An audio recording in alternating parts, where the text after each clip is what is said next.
A walk-off home run. 4 seconds left. The Buffs take the lead.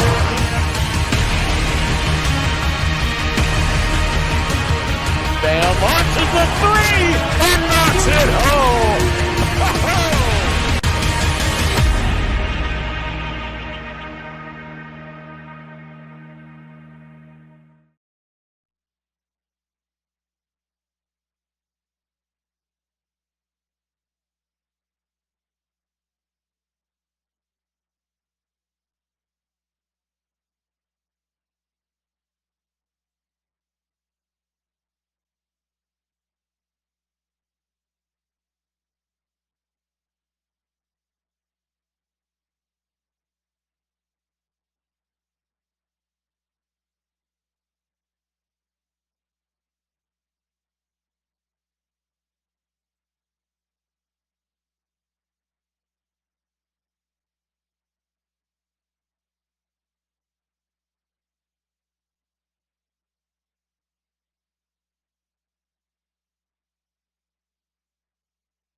Yards, 395 in that game to only 45 rushing. So that tells you Western Colorado's rushing defense is pretty good, and the Buffs need to get that going if they can tonight. Yeah, we're excited to see West Texas A&M for the first time in person. We've watched them the last couple of weeks, obviously, and we knew that last week was going to be a tough test. Colorado Mines is such an outstanding program.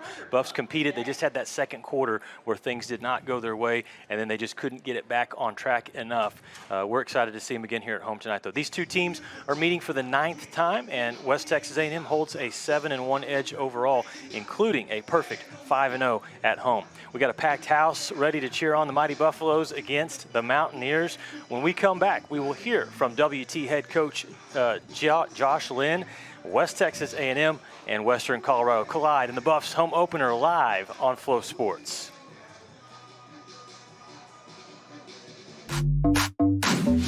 Original, never compromise. Nobody can mess with my copyright. Make it look easy, I don't have to try that.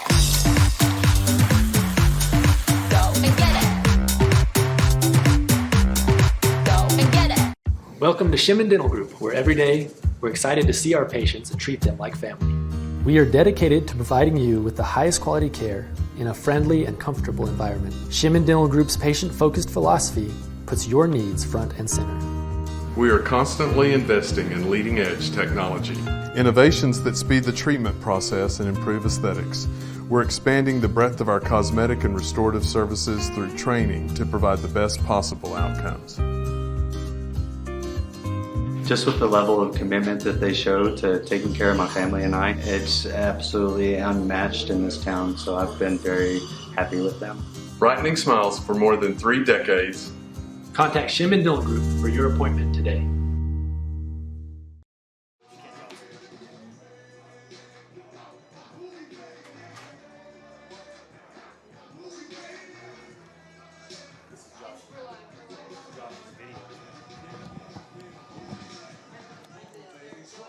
All right, welcome back. to Bain Schaefer Stadium as the folks continue to stream in here for tonight's contest. Again, a whiteout night tonight, and so a lot of folks will be wearing their white tops as they come in here to Bain Schaefer to see the Buffaloes take on Western Colorado. Buffaloes will be in their home white uniforms for this one tonight. Western Colorado will be in their road red uniforms, and again, come in with a record of 1-0, number 15 in the country. So again, this should be indeed a very tight matchup for the Buffaloes tonight. But as Lucas alluded to, they got that win over Sul Ross to start things off, and then both games that WT has played this season have been long road trips. The one down to Alpine, Texas, that took about 8 hours, and then the one back up to Golden, Colorado, that also was a long bus ride. So Buffs are thrilled to be here at home.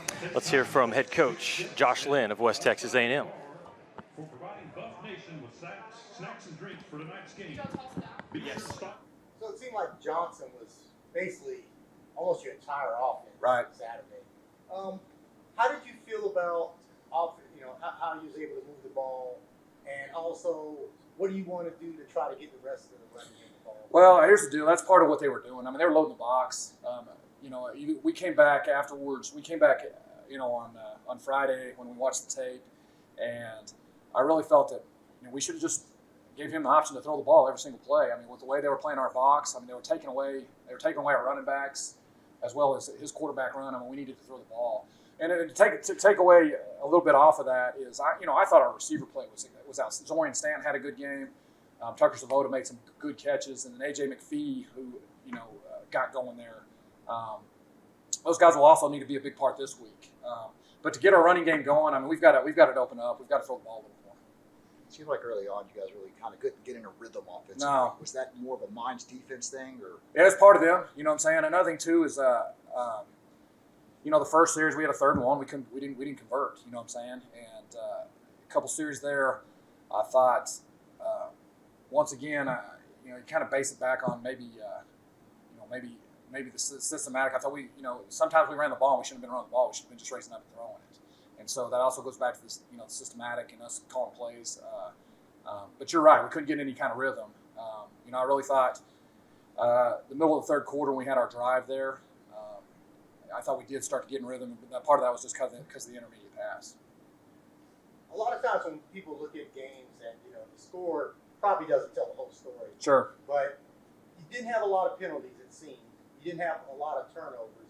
So what was the biggest issue that, besides it being a damn good team? Right. What was kind of the biggest issue that y'all had? Well, I think the running game, as you hit it, we got to get our running game going. However, to do that, we needed to open it up a little bit more. We try to go in there and run and throw the ball, and we didn't get our running game going. And so the big takeaway from that is, to open things up, we've got to throw the ball a little more. Defensively, what's something that you're really looking to improve this week? Yeah, I think number one, we've got to get pressure on the quarterback. We didn't do a very good job. We didn't have any sacks on Saturday night. On Thursday night. We've got to generate pressure with our front four. We didn't do a good job. And once again, great offensive line in Colorado Mines. Another thing too, take a little bit of pressure off our defensive backs. Who I thought our corners played as good a game as what they could have played. But we've got to generate a pass rush, which we didn't do so Thursday night. From the end of the game until now, how else the team responded? How ready they're to get back to work? We're good. We got a bad taste in our mouth. A good group of kids. Obviously disappointed with the loss. Disappointed, in some key aspects. But guys, we had a good practice yesterday, and the overall morale's been great, as well as it could be, right? Another big challenge this week with another top-ranked team, right. Western Colorado coming in. How do you like that matchup? I like it. I mean, it's the one thing nice about our schedule is, we just went in there and we played the number 5 team in the nation. All right, now we're going to get to play the 10 team in the nation. So, and we get to play them at home. And so, if our guys aren't ready and aren't ready, I shouldn't say that. If our guys aren't ready to go for this one, especially in Bain Schaefer Stadium, we've seen a top 5, we've seen a top 10 team. It's time to see another one. And so I think just the experience of playing that game on Thursday night will help us as it pertains to this game on Saturday. Home opener is a big deal. You know, this is the first home game of the season. What does that look like for you guys? I love it. I mean, we're going to wide it out. I mean, we got a promotion going. We're going to it's going to be a wide out. You know, I can honestly say one of the better facilities in Division II football. Great crowd. You know, Canyon Amarillo area always represents. There'll be a great crowd Saturday night, and that's, you know, there's a reason why a lot of our players come to play at West Texas A&M, and that's to come and play a home game here at Bank Schaefer. And so we're excited, and you know, we'll get things that we need to get cleaned up, and we'll be ready to go Saturday night. Going to be your first Saturday game of the season. Is it Right. nice to get like on a normal schedule? Yeah, it's nice, right? I mean, we've had 2 Thursday night games. Both have been on the road. Both have been, you know, night games where, you know, you get back on a bus and you get back early in the morning of the following day. And so it's nice to be at home. It's nice to, you know, to get an extra day, you know, a couple extra days to prep here for your next opponent, and after you get back on the Saturday schedule of college football. Coach Josh Lynn talking about what he anticipates for tonight's contest with a matchup with number 15 Western Colorado. To find out about Western Colorado, let's head down to the field and let's go to Kent Johnson as he takes a look at the Mountaineers.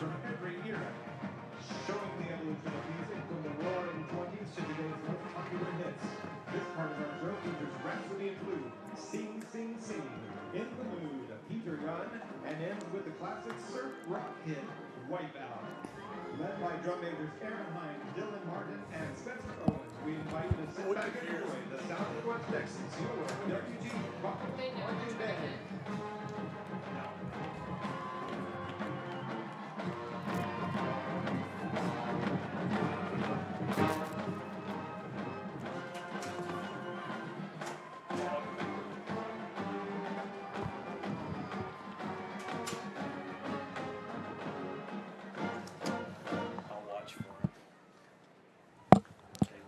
What are we doing after this? It's anthem. Okay. And then after anthem is a break.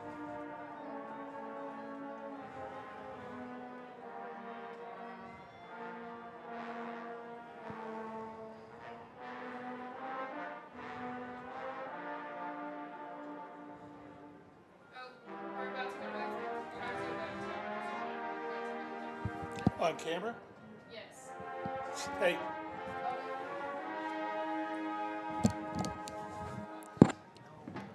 Stay down there. He's still talking.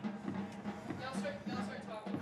Welcome back. Thanks, Kent, for that preview of what's taking place with the Mountaineers of Western Colorado. As you can hear in the background, that's the WT Band out on the field as they perform here for the home opener for the 2024 campaign. A lot of fun here in Canyon, Texas this afternoon with tailgating that took place, and then of course the whiteout tonight. Are a few red shirts across the way I see, so that means that there are some Mountaineer fans that have made their way here to Canyon tonight as well. Overcast skies, we had hot temperatures today, but as Kent talked a little bit about, we are overcast right now with some showers down to the south of us. They will not be a factor in tonight's game, but the wind will be a factor, so we'll watch that as it is blustery coming in from the southeast for tonight's contest. And again, we anticipate a good crowd on hand for this home opener tonight for the 2024 campaign for the Buffaloes, and we'll just see what takes place out here tonight at Bain Schaefer Stadium. Yeah, excited for this one, Bryce. And, you know, for West Texas A&M home openers, you get the fans out. They're coming out. They want to see Josh Lynn's team here in year 2.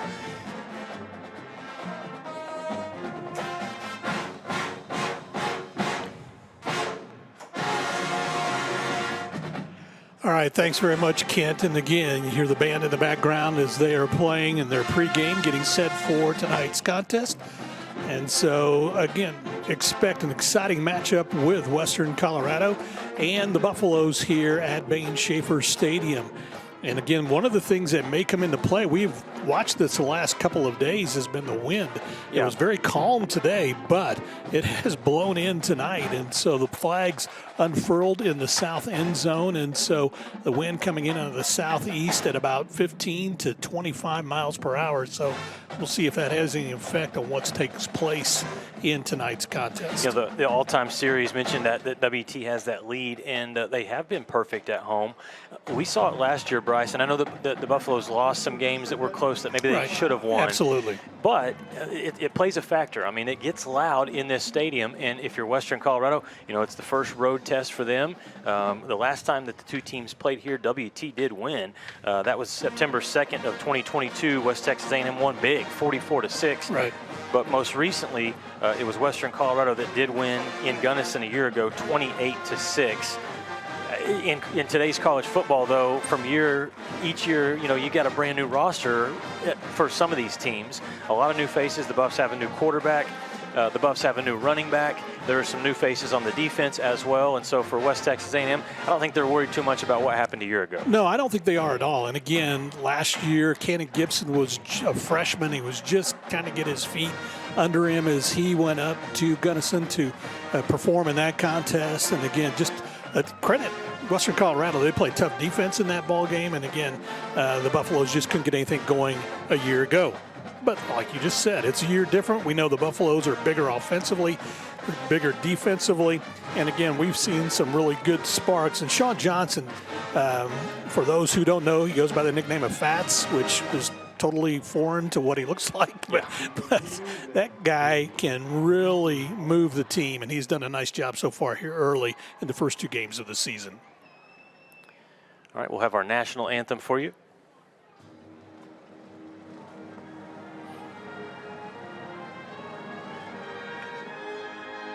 Momentarily. First the school song. First the school song.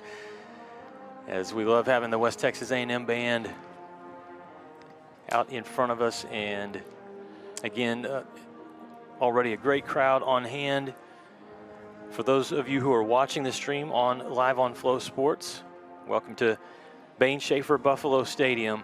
And it's pretty cool, Bryce. This is the site for the next 4 years of the junior college championship, the national championship game. It really is going to be exciting to see how that plays out this year, as well as there'll be great crowds on hand for the national championship for junior colleges, and obviously a great recruiting tool for WT, because those players come in, look at the home confines here and say, hey, this is the place I'd like to play. One of the things that we've gotten accustomed to is on the opposite side from where our position is up in the press box is the Maroon Platoon. They're conveniently located right behind the visiting bench.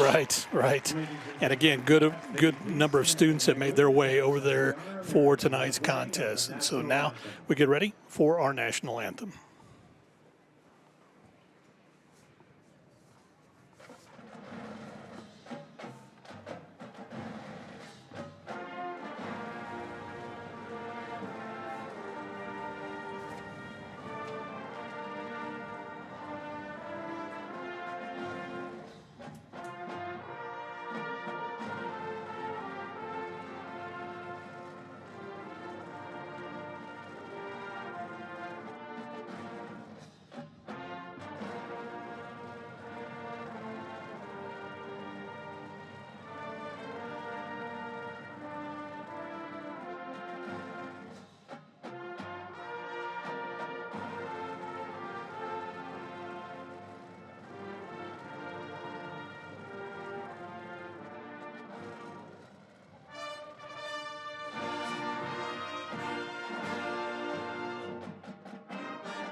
It's time for one of our newest WT traditions here at Welcome back to Bain Schaefer Stadium as the band has completed their pregame festivities. The crowd is excited, still filing in here to Bain Schaefer for this whiteout game tonight against the Mountaineers of Western Colorado.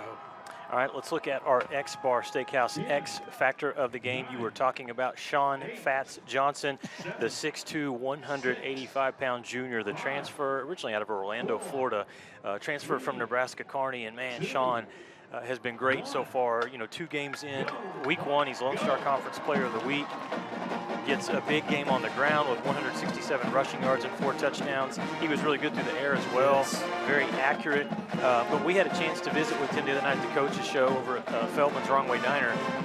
Great young man, very respectful, very well spoken, and he seems very poised as a leader for this offense. No, absolutely. And the thing he talked about, again, being new, coming in to the environment here in Canyon, Texas, was the fact that how welcoming everybody was. And basically he said, you know, when I got here, one of the first guys to really kind of take me under his wing was Trajan Henderson.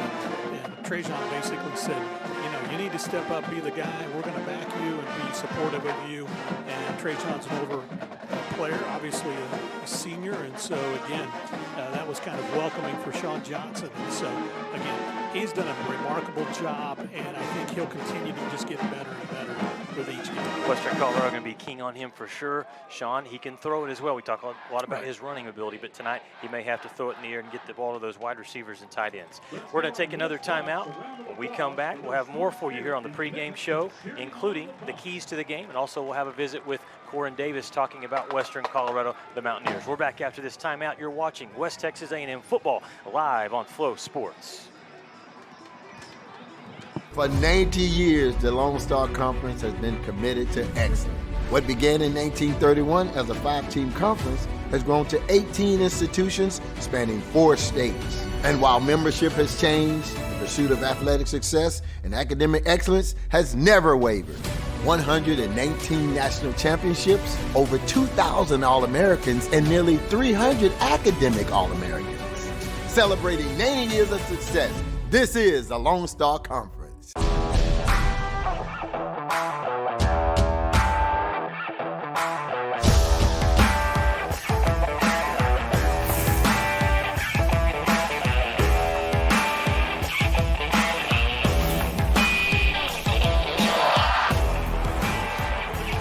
The best tailgates start with the best beef, and the best beef starts with Market Street. Market Street, where we do beef the best. Welcome back to First United Field at Bain Schaefer Buffalo Stadium. Lucas Kinsey alongside Bryce Sheets. We'll have Kent Johnson and Corin Davis eventually down for you on the sidelines tonight. And Bryce, West Texas A&M 1-1, Western Colorado, number 15 ranked team in the country. Right. You know, you look at WT and what this 3-week stretch looks like. A top 5 team last week on the road, Colorado Mines. Tonight hosting number 15, and then next week they go LSC. It's at home, but it's against Central Washington, who's ranked, and they're the preseason favorite in the conference. It's a tough stretch. It really is to start the season. Great to get the opening win against Sul Ross, but since then, in the next 3, is really going to set the table, kind of set the tone for what WT will do this season. That leads us right into the Street Toyota keys of the game for tonight. As we take a look at what the Buffaloes need to do for tonight, here they are. You see right there, they need to win in the trenches. Yeah, Buffs are averaging 6 yards a carry on the ground with Sean Johnson, Trajan Henderson, other running backs getting to the mix as well, like Ashton Searle and Jamal Joseph. Western Colorado, though, they only allow defensively, Bryce, 2.4 yards per rush, so that's kind of a strength-on-strength factor there. Right. The other side is the WT defensive line. They've got to be really tough against not only a running attack, but a quarterback who can run for Western Colorado. Yeah, he rushed for 75 yards last week, and again threw as well. Drew Nash did for over 252 and a couple of TDs. And so, again, experienced quarterback, that's the guy you're going to have to key on in this one tonight. Second key, fast start, and it's you want to use this crowd. You know, you can tell. If you can't tell, we're a little bit fired up here tonight. But these screaming fans down below us. It's a whiteout tonight, so you're going to see a lot of those white T-shirts with the West Texas A&M maroon on the T-shirt. But they're fired up too. It's the first home game this year in 2024. There the Buffs are. In fact, Bryce, as you look at this. Yeah. We got new helmets. New helmets for this one.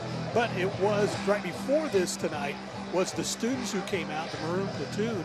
As they came running out, we didn't have the traditional running of the buffalo. We had a student wearing a buffalo hat. He let it out, and everybody else came out. And so, again, just pumped up for this one. You see the student section filling up across the way, and that is a big key. And none of these fans are going to run for a touchdown. No. But they can play a factor Sure in the outcome in terms of the environment. Right, absolutely. Third key is the Buffs need to force some turnovers, Bryce. Through 2 games, defense has 1 fumble recovery, 1 interception, but I know Levi Gallus, the defensive coordinator for the Buffs, wants to see more. Yeah, and he's a fired-up guy, too, and really, his defense kind of, I want to say leads, bleeds off everything he does. Yeah. Whatever, he's an emotional guy, and so again, he gets things going. There is the real Buffalo rushing out on the field for tonight. The students got to do that earlier, but again, here come the Buffaloes in their home white uniforms, new helmets for this one tonight. And again, if they can force some turnovers, either a forced fumble, interception, something on special teams, that's going to be a big factor in tonight's contest. They've got that Buffalo on one side of the helmet, and they've got the numbers on the other side of the helmet, and it's a slick look. Of course, the Buffs wearing all white tonight to fit in with that white out, with the white jerseys, white pants, maroon trim down the side, and Western Colorado will enter on their side of the field.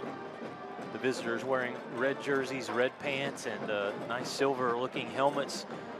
The Mountaineers under their head coach, Jazz Baines, 14th year with the program. And you look at the overall record, Bryce, and it's misleading. 55 and 81, but they have been a hot team of late. Yes, of the last 3 years, he has really got a lot out of the recruits he's brought in to Gunnison to again perform for Western Colorado, and especially the last 2 years have been really special for the Mountaineers. Again, as you talked about, WT beat them here 2 years ago. But last year, again, they had their way with WT, and so and with everybody else that they faced last year for the most part. And again, it was a great season in the playoffs, and so they're looking to repeat and do that again. And as we just said, the Buffaloes' opening game was a nice win. Then it's 3 tough games in a row. Your officials for tonight's game, your head referee will be Steve Hill. The umpire, Scott Henderson. Headline judge is Estevan Baca. The field judge, Todd Morris. Line judge, Asa Costin. The side judge is Evan Baker. Back judge, Christopher Johnson. And the center judge will be Zachary Nolan. There the Buff captains come out. J.T. Cavender, he had a switch of the numbers. He was 45, Bryce, until this year. Now he's 44. And I love that number for a linebacker. A lot of good linebackers wear that number. Yeah, no, absolutely. And again, just a lot of great linebackers that have won for a lot of different reasons or played tough football wearing that number. How about some great kickers? Yeah. How about some great exactly. Our honorary coin toss tonight. Sergio Castillo. And there you just heard the introduction to Sergio Castillo. And again, Sergio still playing as he's out there with new athletic director Doug Lipinski. And so he is out there playing for the Winnipeg. He's with the Winnipeg Bombers. Blue Bombers. Yep. Or they just go by the Bombers now. They were the Blue Bombers. Okay. And so. But yeah, he actually does quite well.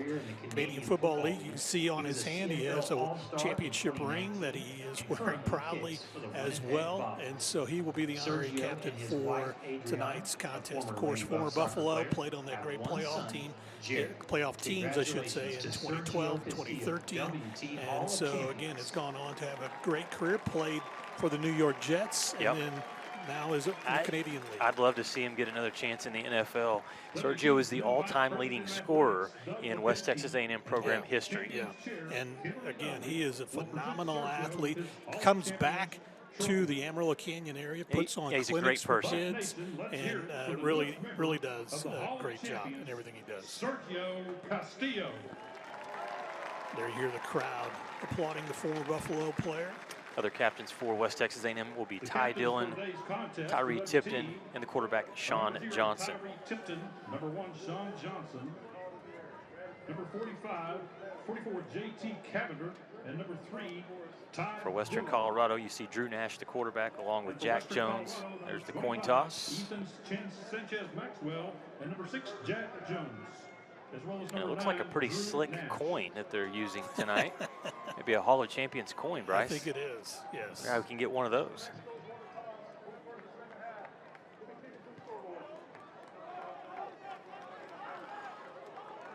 So Western Colorado will defer. Right. And they will kick off. West Texas A&M Buffaloes will get the ball to start things. And again, we're glad to have you along with us for the first broadcast of the 2024 campaign on Flow Sports, our Thunder Vision production team bringing you this broadcast. And there you see Western Colorado. You know, one interesting note, Bryce, and this was something Corin Davis was working on in pregame. We apologize we didn't get her audio on for you, but special teams. That was a problem last week for Western Colorado.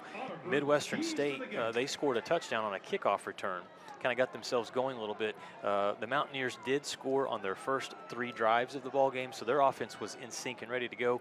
But we've seen it before. Special teams in these big games, you know, big atmosphere games, they can play a big difference. Yeah, and that, you know, in that game last week against Midwestern State, Midwestern led at the half 24-21.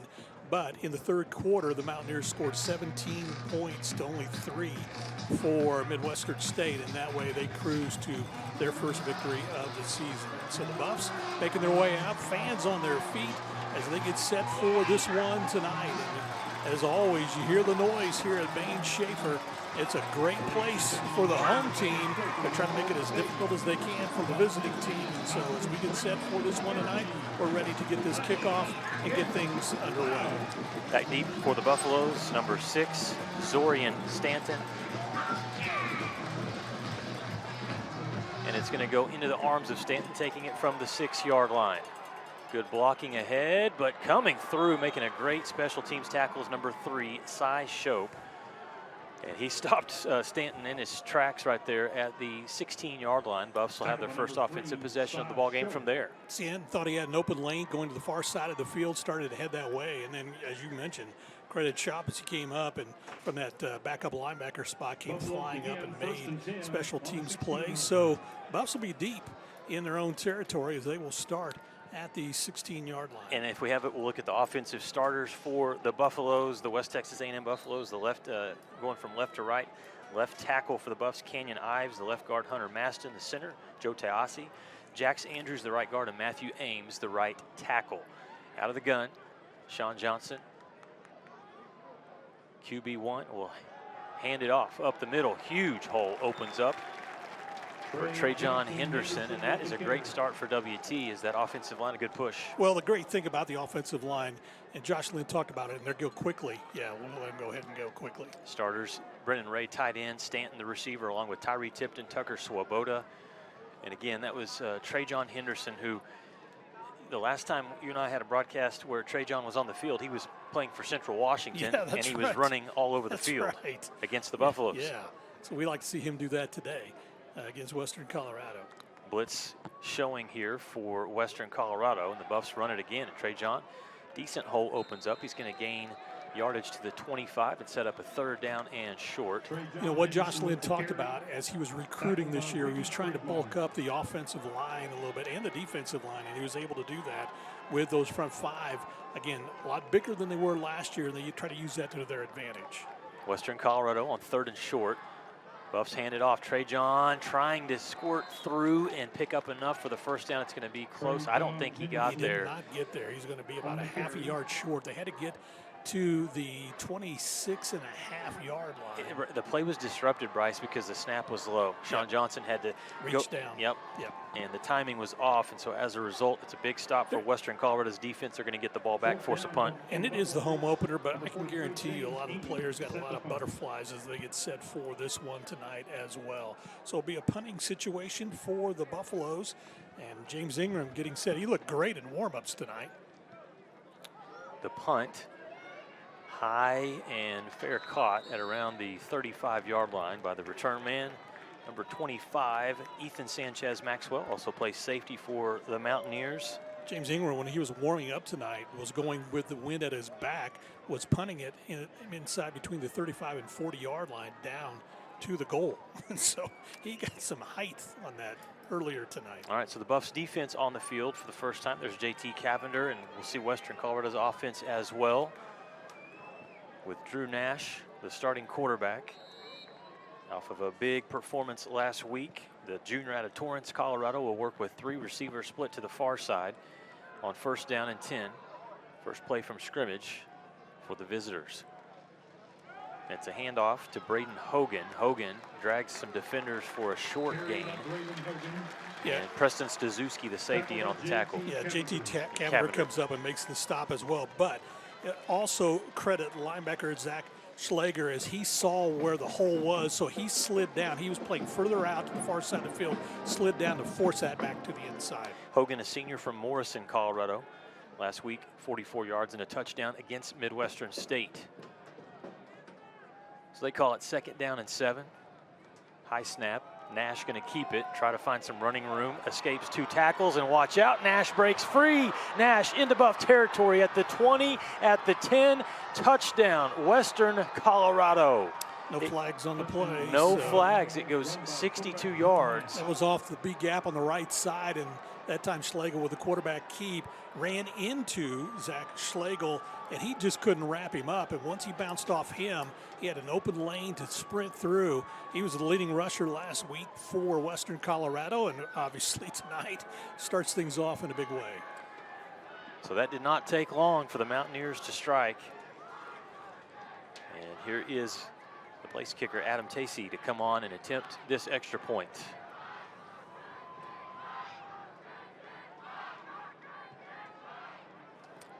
Tack on 1, and Western Colorado with just 12:18 to play in the first quarter.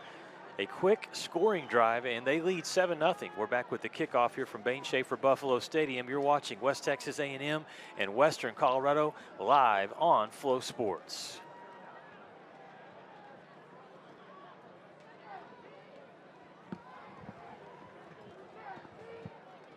Whataburger now has new premium coffee. That means a brand new taste with new flavors. And it's coming in hot and iced cold. New hot and iced coffee from Whataburger, just like you like it. For the first time ever, Whataburger has iced coffee. So hey, get vanilla iced coffee with breakfast, caramel iced coffee with a snack, and for dinner, how about mocha iced coffee? Or just get plain. Nothing wrong with a classic. New iced coffee from Whataburger, just like you like it. Jenkins Doors and Windows began serving the Texas Panhandle in 1927, and we take pride in being a part of your neighborhood. We don't use false promises or gimmicks. We simply offer quality doors and windows at a fair price, and we stand behind every sale. Jenkins is family owned and operated, and proudly continues the traditions of quality and excellence that started over 80 years ago. Call us at 372-4336 or stop by our showroom at 820 West 6th and let our knowledgeable staff help you pick out the perfect doors and windows for your home.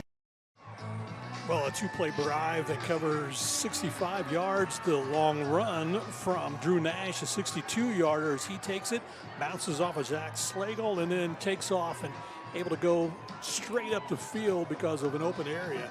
And he's able to put 6 points on the scoreboard for Western Colorado. They lead at 7-0 with 12:18 left to play here in the first quarter. Well, and I was down on the field before the game, just watching some of the players warm up. Nash is a big boy, Bryce. Yeah. He's 6'2", all of 215 pounds, and so obviously he shows off his speed there, but if you're West Texas A&M, you better wrap him up. So the kickoff, again, to Stanton, and he's going to bring it out a couple yards out of the end zone. Stanton up across the 20, penalty markers fly. So it's a return if it stands to the 22, but usually when those yellow flags are thrown in that area on a return, it's holding. You know, you want to make things happen too. Obviously, home opener, you want to get off to a good start, and obviously that was not a great start for the Buffaloes, but when you're trying to make things happen on special teams too, sometimes you just got to kind of inhale a little bit, and so there's a holding penalty that's going against us. If we stay in the end zone, we would have been able to come out and start at the 25. And so again, that's just some of the things that obviously everybody thinks about when they're got the ball coming at and getting ready to take off. So that first offensive series, it was just 3 plays. Buffs did not pick up a first down, and they had that low snap and kind of disrupted the 3rd down and short. Well, they had to punt. Started at the 16, now they're starting at the 12, so not good field position to start. Run with Trajon Henderson, squeezes through, runs through a defender. Taken down at the 21-yard line. You know, you talked about him too, that we got to see him last year as well, and he's a hard runner. He just comes at people, lowers his shoulders, and really tries to move piles. And so that time, same thing, made contact, kept the feet churning, and was able to pick up a few more, picked up 9 on the carry. Cameron Cooper, outside linebacker, comes up and makes the tackle for the Mountaineers. It's 2nd down and 1 for the Buffs. Early in the game, West Texas A&M trailing by a touchdown. Brennan Ray comes back into the backfield from the tight end spot and sets as a blocker. And they go the RPO. The handoff went to Trajan, and he's taken down for a loss back to the 18-yard line. Big defensive play. Ricky Fremont, the defensive end, 6'5", 265-pound junior from Chino, California. Well, that's actually a 4-yard loss. They had 2nd and 1, and credit the linebacker coming in and making that stop, because that forces the Buffs now to go 3rd and 4.5 to pick up the first down. We've yet to see a pass. Right. We might see one here on 3rd down and 4. Buffs bring back into the backfield number 11, Torrey Simmons. Blitz coming from Western Colorado. They fling the ball out to Simmons, and Simmons, does he have enough? Got to the 16. That's a big first down pickup, Bryce. Excuse me, got to the 26. So yeah, big first down pickup there. They'll actually mark it back at the 25-yard line. But nice job. He had to go high in the air, high pointed the ball, and then turned upfield and got picked up the first. Again, interesting set here. The running back is Tyree Tipton. So the Buffs have essentially 5 wide receivers on the field right now. They sling it out to Tipton. Tipton with a blocker in front is going to get a little bit. He's going to get yardage up to the 29 before he's hog-tied there. Let's give him 4 yards on that pass completion, but again, trying to mix things up. Chase Kaiser is going, all right, they've kind of figured out the run here early, so let's do some things differently. Put a wide receiver in the backfield, and that, in essence, just as you said, that turns into 5 receivers that you can utilize. Some interesting wrinkles here from offensive coordinator Chase Kaiser, who we talked to as well Thursday. He's got his cough drops, Bryce. He's ready.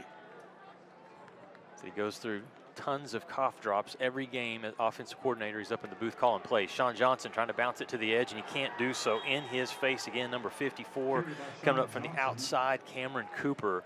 And early on, you can see this Mountaineers defense, Bryce. They're not just big, but they're fast. And that's the thing. Cameron Cooper had great closing speed. Sean Johnson thought he had to step to the outside. That's why he kind of stepped forward, then stepped to the far sideline. But Cameron Cooper just matched him step for step and took him down for really no gain at all. So another 3rd down for West Texas A&M. This time they'll have a 3rd down and 8.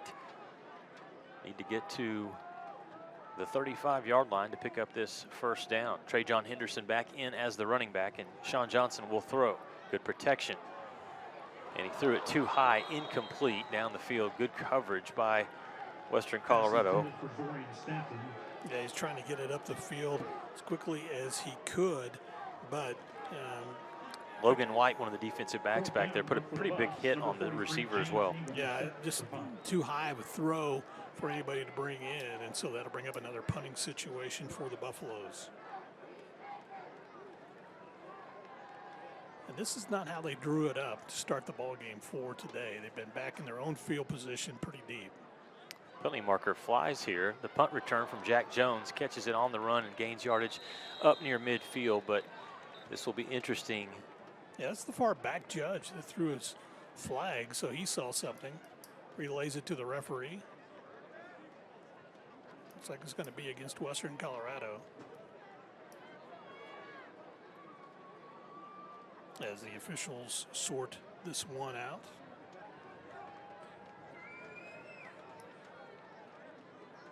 Again, Jazz Baines in his 14th season at Western Colorado. Josh Lynn in his 2nd season here at WT.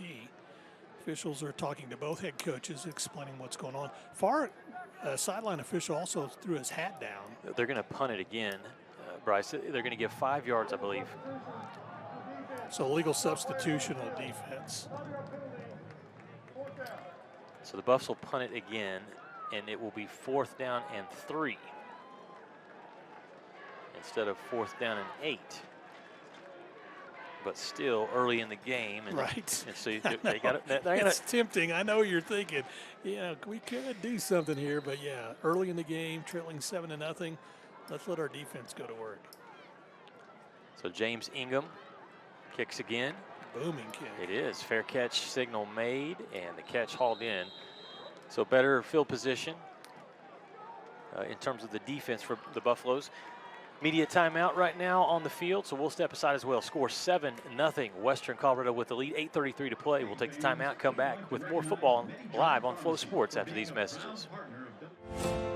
Your support makes an impact. Buffalo Club donors help our student athletes achieve their goals of winning championships while earning their degree from WT. Your support provides funds for recruiting, scholarships, and program enhancements that make WT recognized as a top 10 NCAA Division II athletic program and the best in Texas.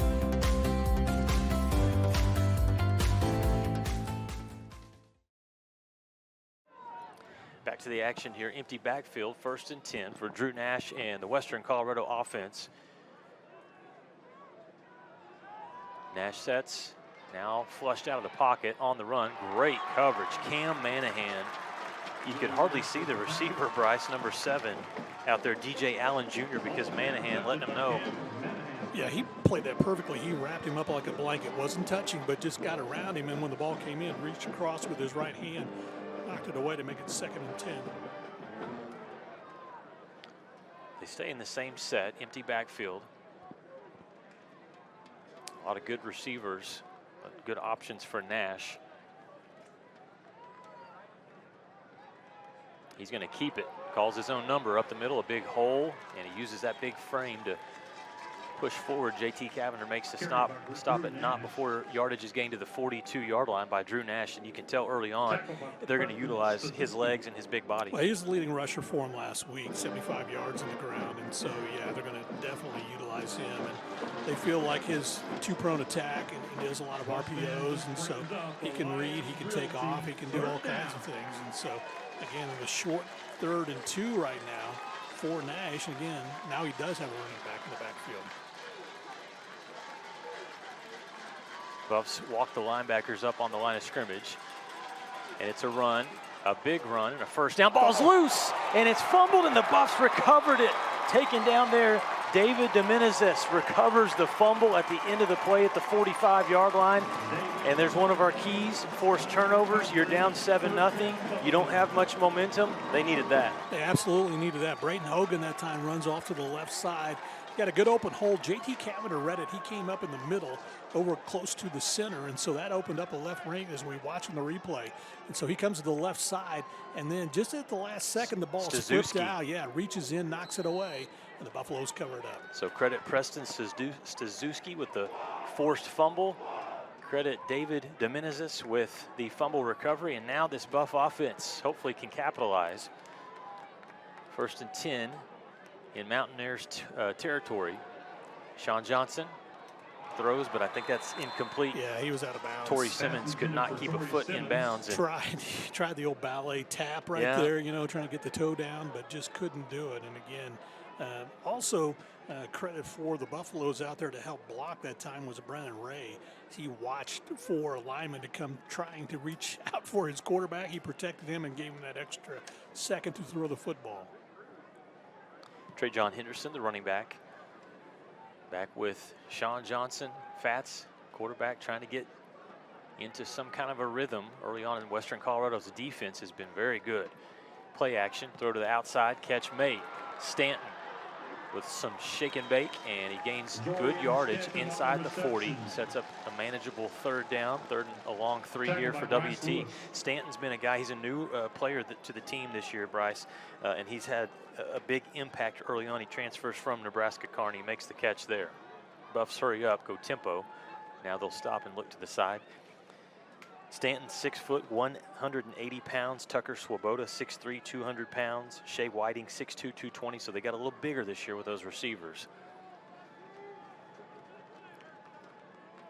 They motion the running back out of the backfield. Sling it out to Trey John, and it did not work. No, and again, you credit the defensive back who came up on that one that time. Sanchez Maxwell. Yeah, he just read that perfectly, avoided a block, slid past it, and then was able to trip up the receiver, and it brings up a 4th down. Yeah, Sanchez Maxwell, he's a senior on this team. We got a lot of good seniors. He's from Albuquerque, New Mexico, 56 tackles a year ago. And just early on, we're seeing this defense. They've got a lot of speed. It's kind of hard to get to the edge. That's the one thing. I mean, I think that's what makes a big difference here in the early going is they fly to the football, and so you don't have a lot of time to move around. Ingham with a kick high in the air, and it's fumbled. It's loose. Buffs, did they get on it, or did Western Colorado? I think Western was able to get on it. Okay, the Mountaineers are able to jump back on it. So fortunate play there. Off the bottom of the pile is actually number 5, Bryce Lucas. Yeah, and so the Buffaloes did kind of what they needed to, is get it down the field and get it to the 10-yard line. So again, they're kind of in the shadow of the goalpost. Timeout on the field. We'll step aside as well, as the score was 6:02 to play in the first quarter, 7-0. Western Colorado leads here on Flow Sports.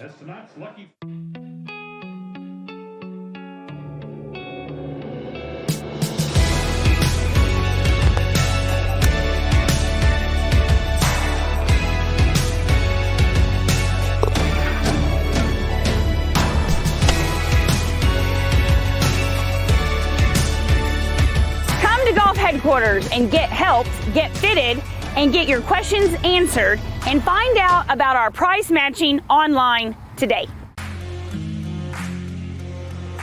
WT student athletes drink low-fat chocolate milk post-workout because it helps replenish and restore muscles quickly to their peak potential. Scientific studies suggest that the immediate benefits of low-fat chocolate milk include boosted performance, improved training, and higher recovery rates in athletes. Add low-fat chocolate milk to your post-workout routine.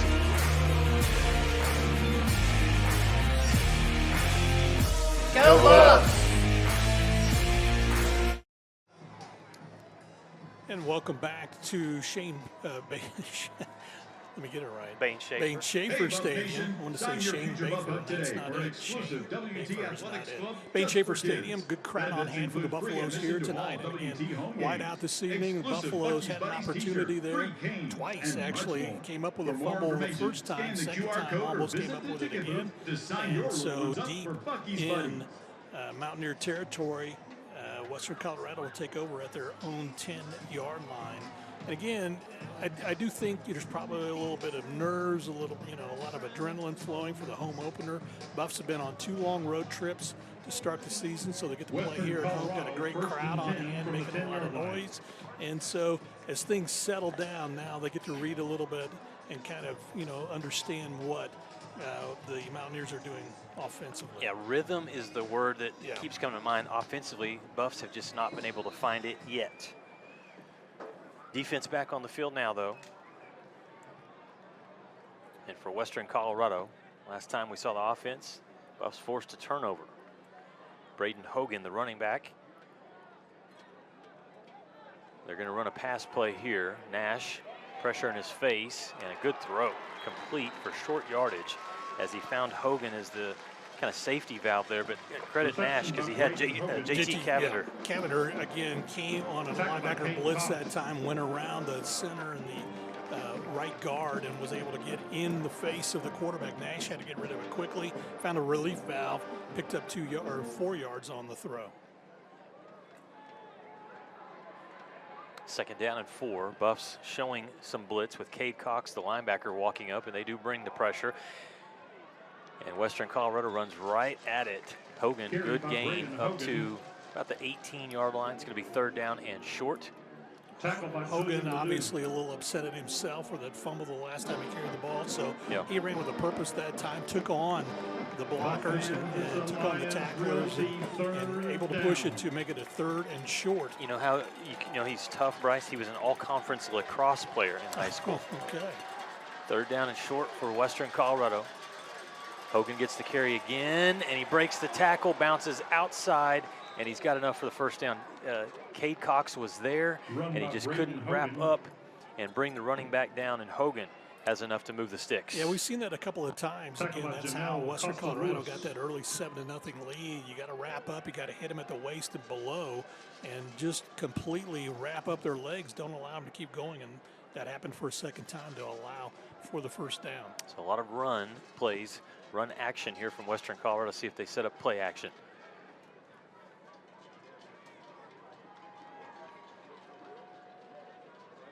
Nash will throw. Buffs bring some pressure.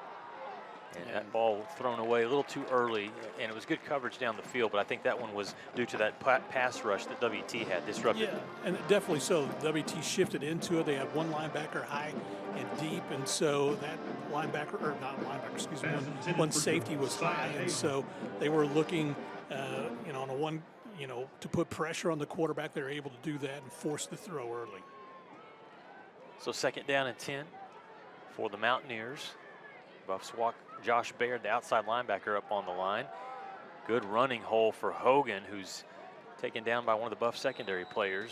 Stazuski, the safety, makes the tackle at the 31-yard line. And this Western Colorado offensive line, Zach Brumfield, the center, Alexander Cruz, the right guard, Kason James, the right tackle, left guard, Chance Whining, and Stevie Byron, the left tackle. Moving bodies. They work quickly here, and Hogan reaches forward. He's got enough for another first down. It's interesting, Bryce. Look at the weights of this offensive line. At that, They're not 300 pounds. No. In fact, they don't have a single player on the offensive line that is 300 pounds, but they look solid. Yeah, they really do. 290, 270, center, Zach Brumfield, 270. And again, quick. That's the thing. They're quick feet. Run to the left side this time for a couple. Braden Hogan with the carry. 2 yards for Hogan. And that's how you shorten the game with 3:19 left to play here in the first quarter. Again, if you keep it on the ground, and again, your offensive line has movement. In other words, they can, they can pull guards, they can pull a center, they can move around and get out and take up a linebacker or a defensive back, whatever it may be. That keeps it on the ground and keeps the ball moving forward. Western Colorado now over 100 yards total offense. Buffs only have 29 yards of offense here in this first quarter. We have under 3 minutes to play. They stay on the ground again, and Hogan runs into JT Cavender, and he kind of stopped right there. Good job by the Buffs defensively to stop Hogan for a short gain. This will be 3rd down and long. Josh Baird that time reaches in along with JT, tries to strip the ball. They already know that Hogan has coughed it up once, so they're going to see if they can make him do it for a second time. You're seeing early in this game, Bryce, the defensive line for WT, they're rotating in and out. You're seeing 3 guys come on, 3 guys come off often. And they've done that the first 2 games, too. They're trying to keep them as fresh as they possibly can. They feel good about going 6-7 deep on that defensive line. 3rd down and long play. Hogan gets a breather. New running back on the field is number 20, Bryce Vaz. They throw this one incomplete, knocked down. Good coverage by the Buffaloes on that one. Credit Dyquest Shaw. Well, credit JT Cavender, too, that time again. Comes in, had an open lane toward the quarterback. Nash had to get rid of it before he really wanted to, really couldn't set his feet, and that's why the pass was a little wide and behind the intended target, and so that brings up the 4th down. Dyquest, 5'11", redshirt freshman from Manor, Texas. 1 tackle on the season. Tucker Swoboda in to receive the punt. Swoboda back deep, and Tucker had a few issues in the Colorado Mines game, but again, the wide receiver who comes over from D1 school, and that may be a timeout taken. Yeah, Western Colorado did not have the personnel they wanted on the field, so they take just a 30-second timeout. Let's keep it here. I was going to make a point here. This is very interesting, Bryce. The punters for both teams could play basketball. One punter for Western Colorado, Zach Grable, who we're going to see in just a second. He's 6'4", 175 pounds. He's out of Eaton, Colorado. The Buffs punter is 6'5", 215 pounds, James Ingham. He did play basketball. In fact, he played 2 years at Midwestern State over in the Lone Star Conference. He had from 2021 to 2023 was playing in Wichita Falls on the hardwood. That I did not know, and so. Yeah, you're absolutely right. Good size. I mean, kind of tall guys for punters. And so, again. And Zach Grable, he's got some swag because he's got the hoodie tucked inside of the jersey there. So, the punters. Well, they are colorful guys a lot of times. So, as Peyton Manning would tell you. Or Pat McAfee would, right? Yes. Buffs bring pressure, and the punt away. Tucker Swoboda is going to let it go out of bounds around the 25-yard line, I think is where they'll mark the football. So now the Buff offense will get back on the field, and this is where, at this stage in the first quarter, you would like to see WT get a drive going, try to go answer, get some points, get this crowd electrified again. Yeah, that's really what you want. And again, their last series was pretty good. They were able to move the ball, and so they did it in different ways. Chase Kaiser brought a receiver in the backfield, and so would split him out from time to time. And so try to keep that secondary honest for the Mountaineers. Jamal Joseph is the running back, a junior originally from Miami, Florida, transfer from Nebraska Kearney. They throw it out to Tucker Swoboda. Nice play action play there. Tucker has a good gain. Good to see Swoboda, the 200-pound senior out of Bentonville, Arkansas. 5 catches on the year, now make it 6 for him. He transfers over from Tarleton. And the Buffs want to hurry up. Or I thought they did. Well, Sean's trying to get him to draw off sides, but, you know, credit the discipline of the defensive line for the Mountaineers. They stay put. And so everybody looks, gets the play in, now ready to go. They have 3 receivers on the far side. Swoboda, the single receiver, handoff, and it's Joseph that goes over the left side. He's got enough to move the chains. First down, he got across the 40-yard line. Yeah, credit the left side of the line as Kenyon Ives and Hunter Maston able to open up a hole to run. Sean Johnson going to keep it. Oh, look at him dance around at the 45-50. Sean Johnson, Fats, leaving defenders frozen as, I mean, it looked like 2 different red jerseys had a chance to tackle him, and all of a sudden they're sitting there and he's gone. He broke 3 tackles on that one. You're absolutely right. And again, just nice dance moves to get to the outside and pick up another first down. He's very shifty. And it's 1st and 10 for the Buffs. Quick throw to the outside. Catch made by Tyree Tipton. And Tipton goes down at around the 35-yard line. Ethan Maxwell Sanchez on the tackle. And this may be what Chase Kaiser wants to do. Let's keep the speed. Let's speed up the offense. Keep them lined up. Keep that defense out there. And Western Colorado trying to get defensive subs on quickly.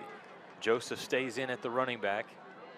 Last play of quarter number 1, and it's going down the sideline. Zorian Stanton makes the catch at around the 5-yard line. 1st and goal, Buffalo. 2 back-to-back great passes from Sean as he looks, led his receiver, got a good gain the last play. This time was a perfect pass. Instead, you watch here, just leads him out in front, circles back toward the middle. All right, that'll take us to quarter number 2. Buffs knocking on the door, 7-0 lead for Western Colorado after 1 quarter here on Flow Sports. We are proud to welcome Northwest Texas Healthcare System as a corporate sponsor of this season's home opener. Northwest Texas Healthcare System has been providing quality health care to the residents of Northwest Texas since 1924. Tonight, we have Chris Veal representing Northwest Texas Healthcare System. Tonight, we present Northwest Texas Healthcare System with a WT helmet signed by all the Buffs. Fans, let's give Chris and our friends at Northwest Texas Healthcare System a warm welcome to Buff Nation.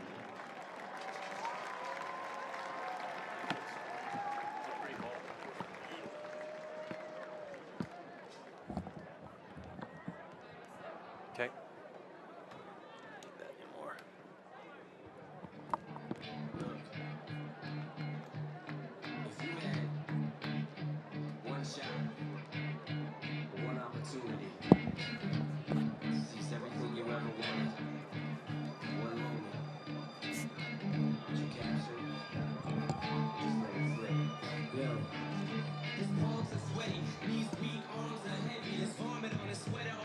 Well, you see the fans that are in the stands here at Bain Schaefer tonight, they are enjoying what the Buffs are doing on this particular series. They're going to enjoy it a little bit more if we punch it in the end zone, That's exactly right. We get it down to the 5-yard line. Nice pass completion from Sean Johnson as he is able to make that one just a beautiful throw. Got it up ahead.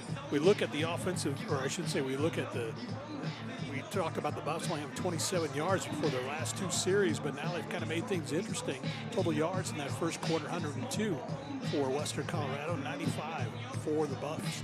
60 through the air for WT, 35 on the ground, while Western Colorado 4 through the air, everything else on the ground. All right, they have Jamal Joseph as the running back in the pistol formation.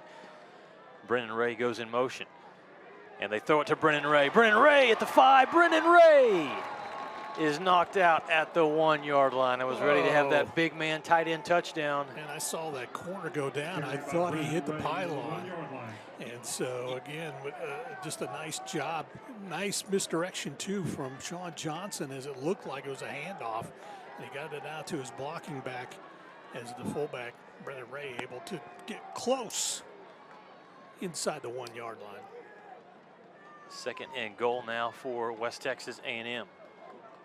They tightened their splits up as the receivers are all stacked inside on both sides of the center. Sean Johnson waits for the snap.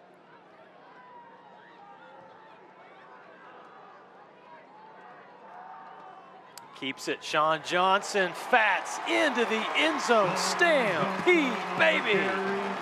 Touchdown, Buffaloes. Touchdown, Buffaloes. And they go RPO, Bryce, and I'm shocked that everybody went with the running back, because if you've been watching the first 2 games, number 1, he's the playmaker. Well, that's true, but credit the quarterback, Sean Johnson, as he does a nice job faking the handoff and then takes that himself on an end around in for the score. Extra point attempt coming. And it's up and through. Make that good for number 47, Kaysen Palavoda. From Caprock High School. And so Kaysen does a nice job. Watch Sean take this one in. Just kind of slowly dances into the end zone on a nice run. And again, credit that offensive line, too. They sold it as well. And the Buffs put 7 on the scoreboard. We're tied. We're back after this timeout on Flow Sports. We live where wide open roads lead to wide open spaces, where life is lived a different kind of way. We believe that generosity should always be given, but loyalty can only be earned. Community is sacred. Integrity is learned. We believe in going the extra mile, whether it's time to work or it's time to play. But most important, we believe in doing the right thing, always. When I got out of bed to take a step, I collapsed, and it turned into osteomyelitis. My leg was amputated. Welcome back. The Buffaloes go on a 7-play drive. It covers 70 yards. Sean Johnson takes it in from 1 yard out. The extra point is good. We're tied at 7 with 14:51 left to play here in the first half. And you can feel it, that energy. Yeah. The Buffaloes crowd, they were waiting, Bryce, for a big play. It had a fumble recovery, but the offense had just not been able to sustain anything. And you look down at the bench right now, the offensive line, they are pumped up. They're all talking. They're all making sure everybody's got the same reads and everything else. And again, just a nice offensive set that time for Chase Kaiser and the Buffalo offense. Deep kickoff. Not going to be returned this time for Western Colorado. So a nice job there for the Buffaloes on special teams. And now defense comes back out. If you're Western Colorado, Bryce, that last drive, it was a lot of Braden Hogan. I mean, they were controlling the clock, short yardage, 3 yards here, a couple of yards, on the next play. They didn't throw a lot. So this next series, we'll see if they change that up a little bit, as we already know that their quarterback can run. Yeah, absolutely. I mean, they only got 4 yards through the air in that first half. The Buffs with late defensive substitutions. That play, there was something going wrong there, as they're late in the play clock. WT looked like the entire defensive unit was trying to be traded out, and the official blew the whistle. So I don't know if I don't see any flags. So they're going to call it a no play, and they'll replay it, try to get the right personnel on. Okay. So break for the Buffs. I didn't see an official standing over the ball, and so I thought, well, WT needs to hurry, or they're. Oh, right. You're absolutely right. Yeah. But now we're ready. Empty backfield for the quarterback, Nash. And he's going to keep it left side. Eludes one defender and then has a nice 7 or 8 yard gain on the quarterback keeper before he's taken down by Stazuski in the secondary. He's their most effective weapon, obviously, and so really you got to have a spy on him all the time, regardless. And I think that time outside linebacker Braylon Sugg was the one watching him.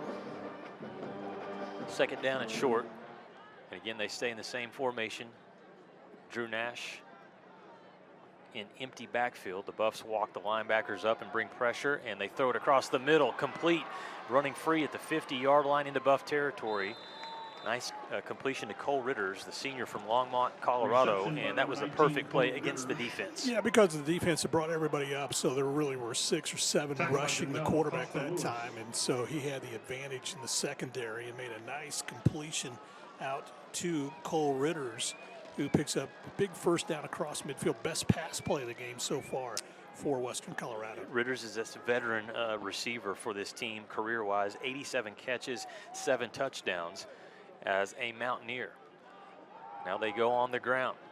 On the left side, nice run across against the Buffs defense, gain of about 8 yards there for number 20, Bryce Vaz. So he's giving Hogan a breather right now, and Vaz is 5'8", not very big, 5'8", but 180 pounds out of Parker, Colorado. He transfers from Northern Colorado. And I think it's really not so much that they're giving the running backs a breather, they're giving the quarterback a breather because he's their biggest ground gainer so far here in the first half. Again, good blocking by that offensive line, and now a play change as Nash comes up, signals it to the offensive line, now lets his receivers know. On second down and short. Just starting the second quarter, and we're all tied at 7. There's movement there, man. I didn't know if the flag was coming in the right guard. You almost heard the crowd call it first, right? Yeah, you did, actually. I mean, they're screaming as there was movement on the play. Ball start. Offense number 76. 5-yard penalty.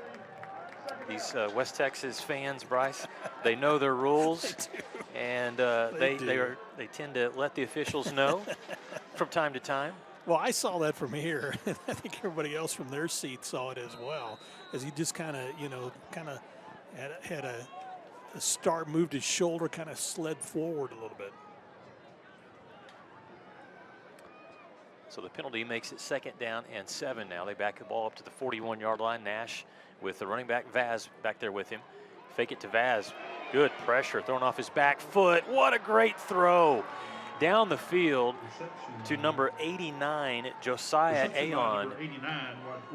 The Buffs had the pressure. They had coming through Hayden Jansky in the face of the quarterback. That is a big-time throw from your quarterback, Nash. Well, it's a big-time throw, and credit Vaz with a nice block that kept the pressure off their quarterback in order to make that completion. J.T. Cavender was late getting over there to that receiver. First and 10 at the Buffs' 23-yard line. Vaz takes the handoff and doesn't gain much. Good job by that defensive line as they combine with Jansky and number 95, Charlie Leota, 6'3", 350, a junior from Auckland, New Zealand. He went to New Mexico Military Junior College, actually transferred to WT last year but wasn't ready to play. This year he is ready, and he's making a big impact already. Yeah, again, that's what Coach Lynn talked about, beefing up the defensive line and really getting good guys that can come in there and put pressure. Second down and long, Nash will swing it out to his receiver, DJ Allen, and whoa, coming up to put a big hit on DJ Allen is Schlager. Is there a penalty? No, but we got to try to see who lost his helmet out there. And so Schlager came up and he kind of flexed his muscle a little bit. The officials stepped in. Cam Manahan was the player that his helmet came off, so he'll have to come off for one play. Yeah, and so he mixed it up with a receiver out there who was blocking, and so brings up 3rd and long for the Mountaineers. Buffs asking this Buff Nation crowd to get up, get loud, make some noise on 3rd down and long. Western Colorado sends 3 receivers to the far side, Nash in the gun. Takes his drop, pressure. Now he rushes. Penalty markers fly. I think that's going to be a holding. He gains yardage to the 21-yard line, but Buffs brought through a defensive lineman, Antonio Iwagwu, we refer to him as Goo. Goo. Yeah, sorry. My tongue tied trying to say you. Yeah, that's why we call him Goo. But Goo, the Goo slipped through, Bryce. Yeah, he did. And he was held. And then Sugg was also coming through as well, and he got grabbed by Chance Whining, and so the officials will work this one out. I think that's why 2 flags flew. Buffs might They just saw 2 decline this, different though. ones. They might decline it because if it stands where it's called, it's going to be 3rd and 8 still. Or 4th and 8, excuse me. Yeah, I was going to say it'd be yeah, 4th down. And this will bring on the field goal team here for the Mountaineers. Western Colorado. As Adam Tacey will come on and attempt a field goal. This year, 1 for 1. Kicked a 17-yarder last week against Midwestern State in his career. 14 of 21. His long is 41 yards. This would be 39 if he's able to put it through. And it's no I think good. somebody got their hand on it, too. It was no good. The trajectory of the ball, it was Yeah, low. It looked like that somebody was able to get their hand or close to it. And so, again, nice job by the Buffalo defense as they come out. Everybody's congratulating Eddie McClendon. And so Eddie may be the one that got his hand out there. And so, again, nice job of special teams by the Buffaloes. A new rule this year, Bryce, talking to the officials before the game, is on the extra point tries and on field goals. If you're going to rush and come up and make contact with anybody on the line of scrimmage or in the backfield, you have to have your hand in the ground. So you can't be standing up. You've got to be down in 3-point stance if you're going to rush in. And actually saw that call last night in a high school game where the officials threw a flag, and it's a 15-yard penalty if you do it. So Buffs get the stand defensively and get the ball back. Tied up 7-7, 10 minutes and 1 second to play first half. Ball fumbled. Sean Johnson gets on that loose ball back at the 10-yard line, 11-yard line. Loose. Sean called for it. Then he looked over to his left a little bit.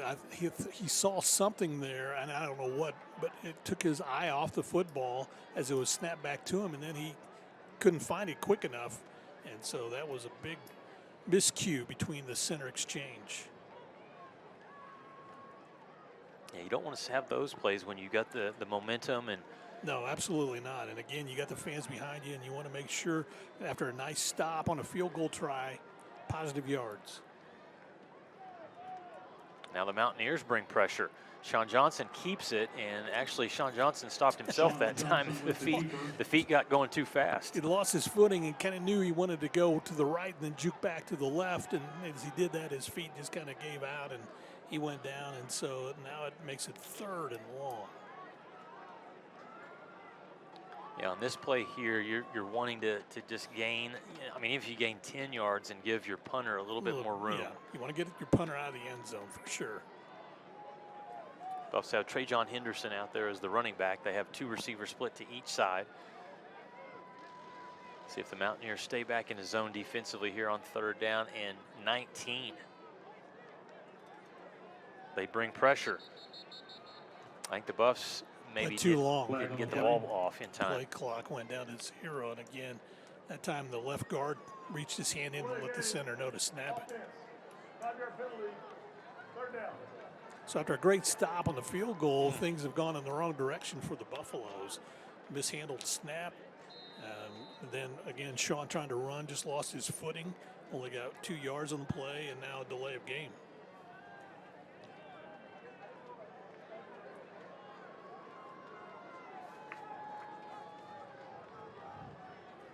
In the slot on the far side is TJ Moore Jr. wearing number 9. Sean Johnson's going to keep it at the 10, 15, lowers his head and is hit hard right at the 20-yard line. Johnson.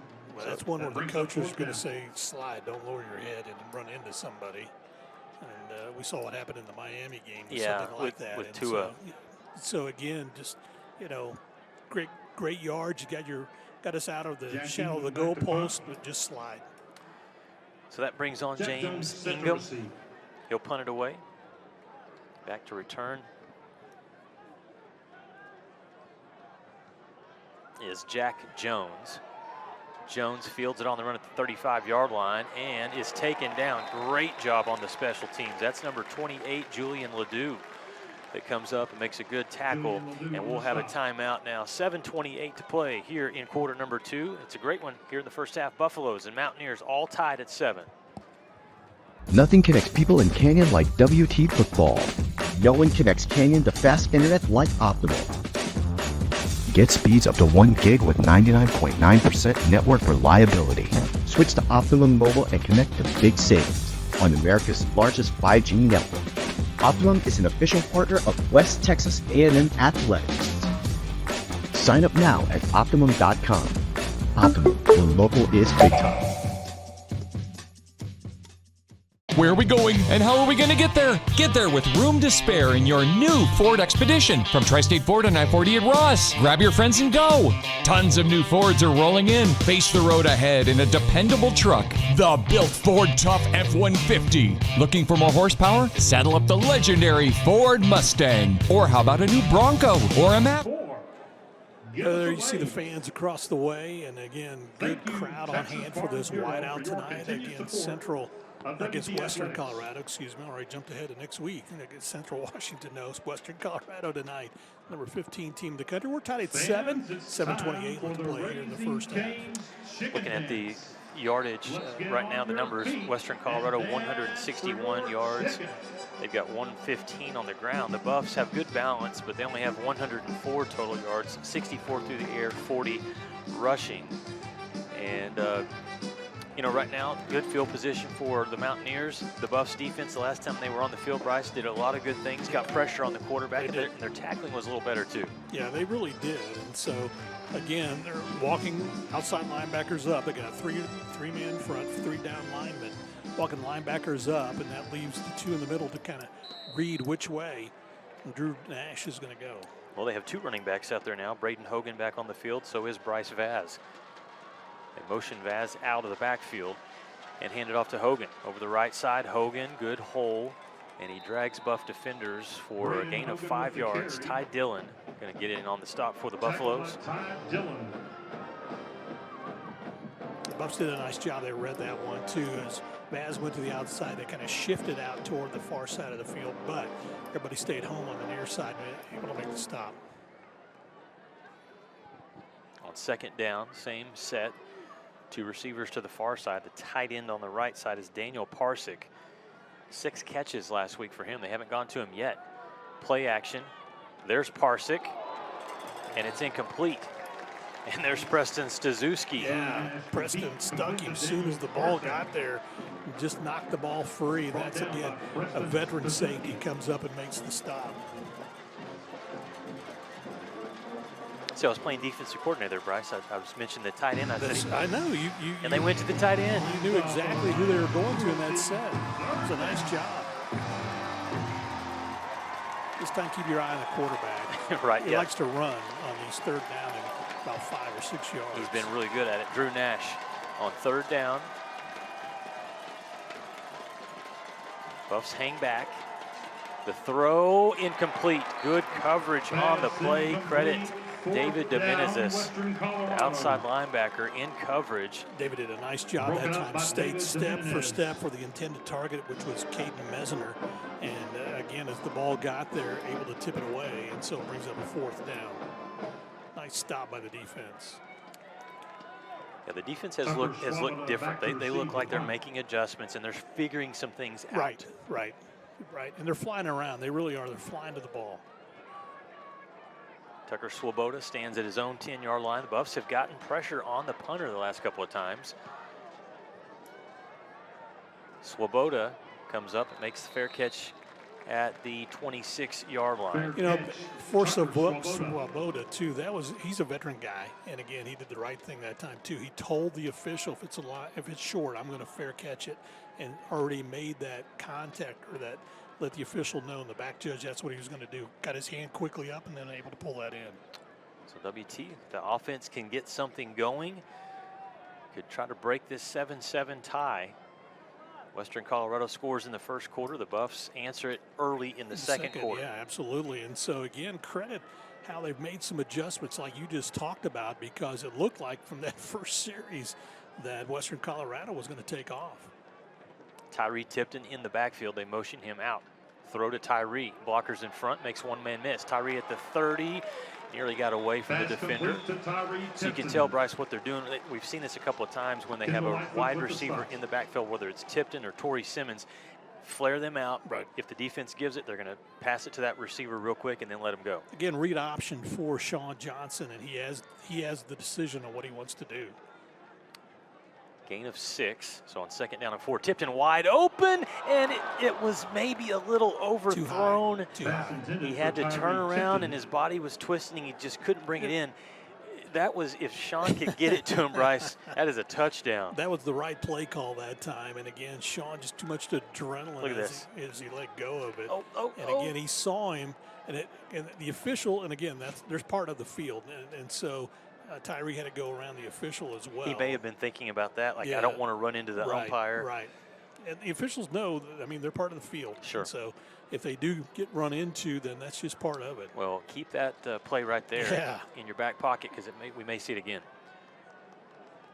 On 3rd and short, Sean Johnson will roll to the left, looking. And what a catch from Brennan Ray. First down for the Buffaloes. I don't know how in the world. One-handed? It looks like he reached out one-handed, fighting off the defender, and reached out one-handed and pulled that one in. And he had to outmuscle him, too, because the coverage was very tight. First down, Buffaloes. Play action, throw to the outside. Zorian Stanton catches it, and he gets loose at the 40. First down, back-to-back pass plays for the Buffaloes. And they're cooking. Yeah, you got to keep the defense honest. And so, again, that's what you're doing right now in these pass plays. They can't bring everybody up. Going with tempo. Trajan Henderson checks in. He's in at the running back spot. And it looks like Sean Johnson is also getting comfortable out there throwing the football, finding his targets. As we near the 5-minute mark here in the 2nd quarter. Buffs go on the ground. Good hole for Trajan. And he gains yardage to the 34. He kind of got stumbled there a little bit, got upset with himself because he could have stayed on his feet. He had a little bit more that he could have picked up.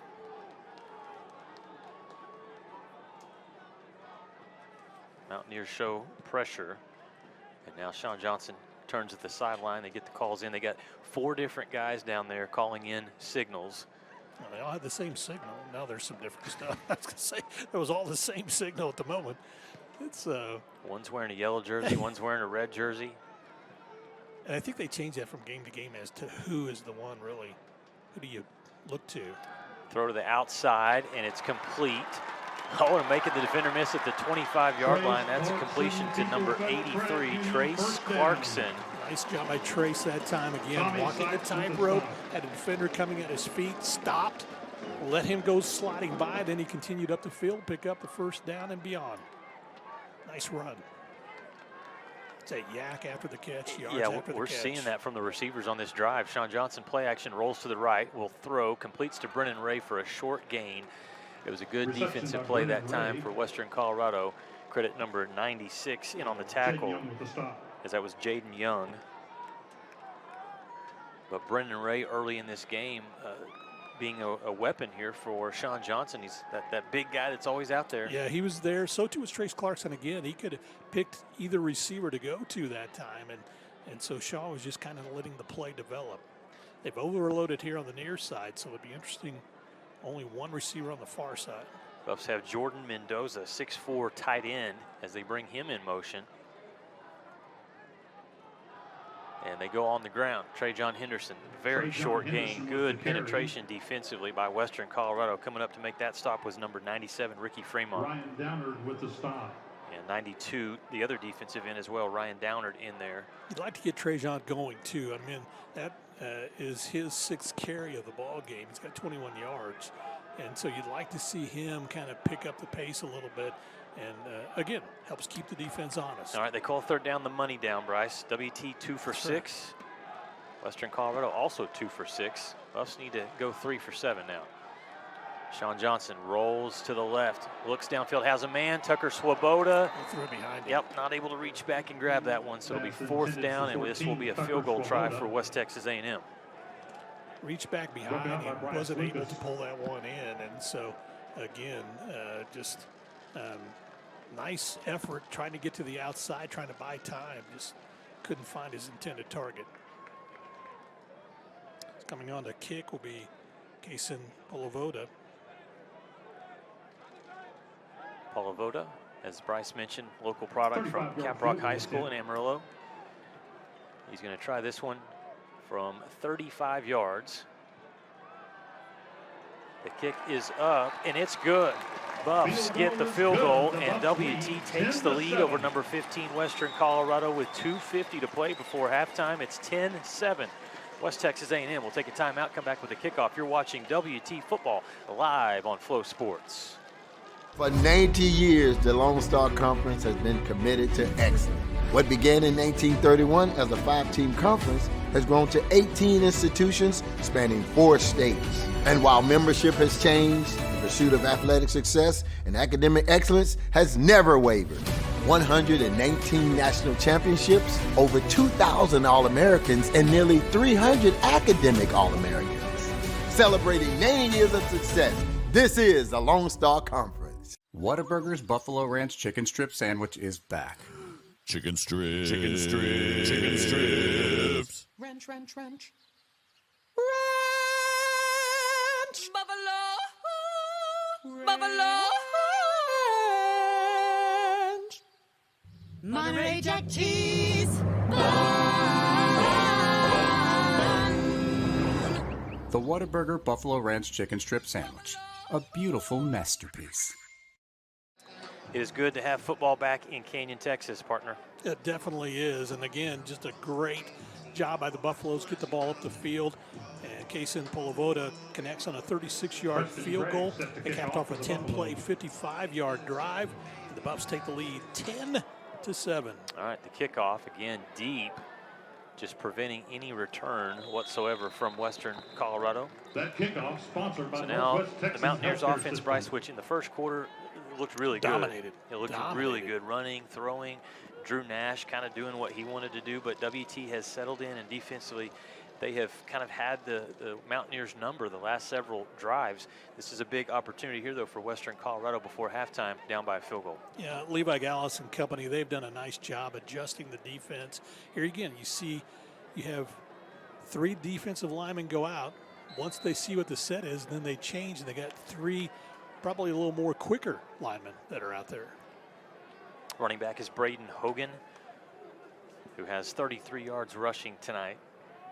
And they give it to him over the right side.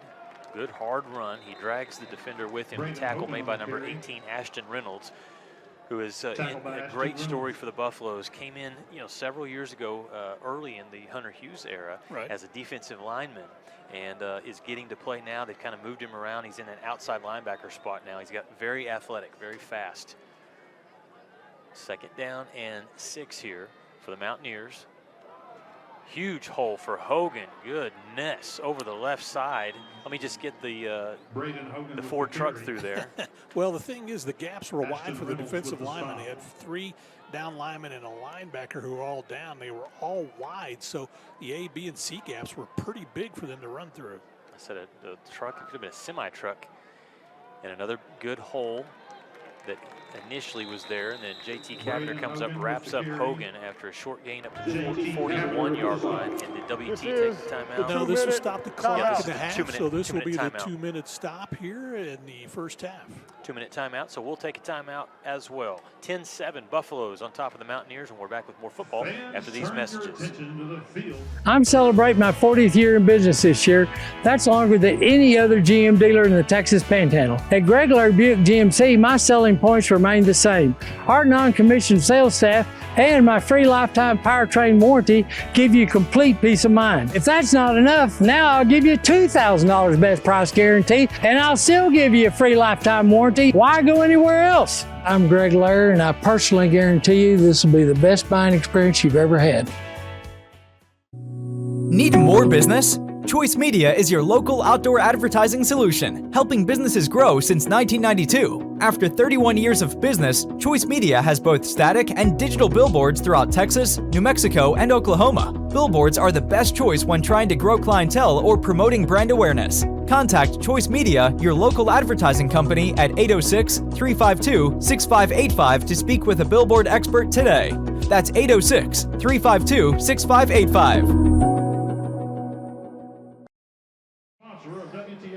Well, the Buffs went on a nice drive, got the 3-point field goal from Jason Polivoda, and they now lead 10-7, 182 yards in the first half so far for Western Colorado, 159 for the Buffaloes. It's a big spot for both of these teams. I mean, Western Colorado, Bryce, they want to march down the field. They get, field goal ties it up.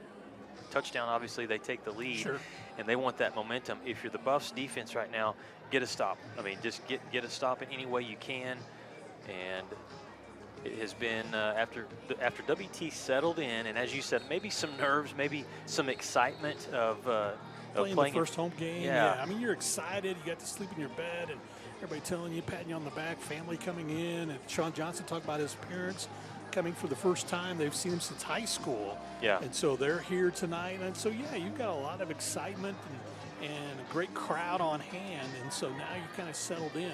This is where you want the defense to kind of step up a little bit, put added pressure on the Mountaineers. Braden Hogan will stay in at running back on second down and long as Drew Nash takes the snap, keeps it, and slips. He fell down. Stazuski was coming up to get ready to make the tackle, but Nash just slipped on the turf and lost yardage back to the original line of scrimmage. It'll be 3rd and 10. That brings up a Lions. Yeah, that was one of those, same thing happened to Sean Johnson. The turf kind of tripped him up. And he had only one defender to beat. Minute and a half to play, 3rd down. Can the Buffs force the punt, get the offense back on the field? Nash throws to the outside, a dart that is caught for a 1st down, and then some. DJ Allen Jr. all the way deep into Buffalo territory, all the way down to the 35-yard line. As that was a rifle and a timeout, or no, they're going to stop the clock to move the chains, yeah, or did they call a timeout? I think the chains were running down, trying to set up, and I think Western Walk Colorado operator, ready to go. please They put called the timeout. 1:15 on the clock. Yeah, so they'll put time back on the clock, 1:15 Thank you. to play, as that's where it should have stopped as they were moving the chains. Well, the Buffs are sending the team back as if this isn't a timeout, and it's not. The official already signaled to run the play to start the play clock. Right. So it's 1st down and 10 for Western Colorado from the Buffalo's 35-yard line. Now he's going to reset the play clock. Now he's running it. I feel sorry for the clock manager up here. What do we do? Do I start it? Stop it? What? 1st and 10. And Nash takes his drop, pressure, throws, incomplete. Buffs covered that beautifully as Cavender peeled out at the last second and covered up the running back. But Drew Nash, if I'm him, I'm doing the same thing right there. 4 white jerseys in his Coming face. right at him, yeah. So he had to get rid of it quickly, and so you no time to set your feet. You're just going to unload to the hot target, who's the hot read in this one, and that was the running back. And he had really at his back to him. JT was there too as well. The last target went to DJ Allen Jr., the 6'3" sophomore. He split out to the far side, and Nash comes up, changes the call with 10 seconds on the play clock.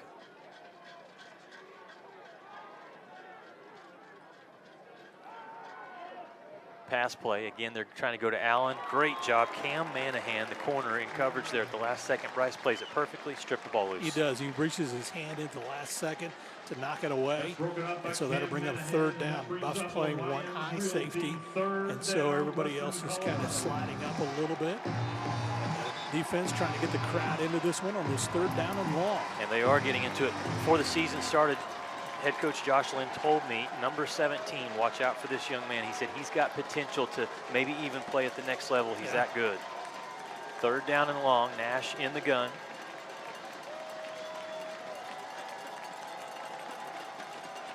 Buffs bring pressure. Nash in trouble, escapes the pocket, running at the 30, at the 25, and he steps out of bounds very close to the marker. Yeah, I think he got there, actually. He did. Yeah, and again, nice job. They put good pressure on, but he was able to get to the outside and use his speed, turn the corner. Of course, in the pattern, receivers were going up and toward the middle, and so that meant nobody on the near side was available to run him down. Big pickup for Drew Nash on 3rd and 10. It's now 1st and 10. Just 45 seconds remain as Western Colorado still has 2 timeouts. Nash, good pocket, throws to the outside. Catch made at the 10 and reaching down short of the 5-yard line. Nice job. The completion on the outside to number 18. And that is Sage Yazzie. Well, the corner was playing man-to-man on that one. Clock operator. Trying to go for the knockdown. Please put 36 seconds on the clock. Thankfully, safety came over and made the stop. We'll take a timeout. It's going to be 1st and goal for Western Colorado when we return. Buffs up by a field goal here, live on Flow Sports.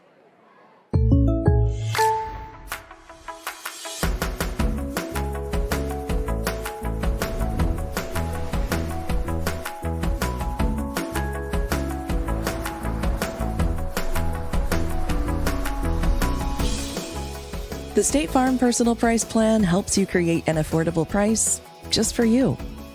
Contact Jeff Gilbert for your personal price plan today. When you choose natural gas, chocolate chip cookies get a little tastier. Homes get a little cozier. Bank accounts tend to put on some weight. Towels get fluffier. Showers stay hotter for longer.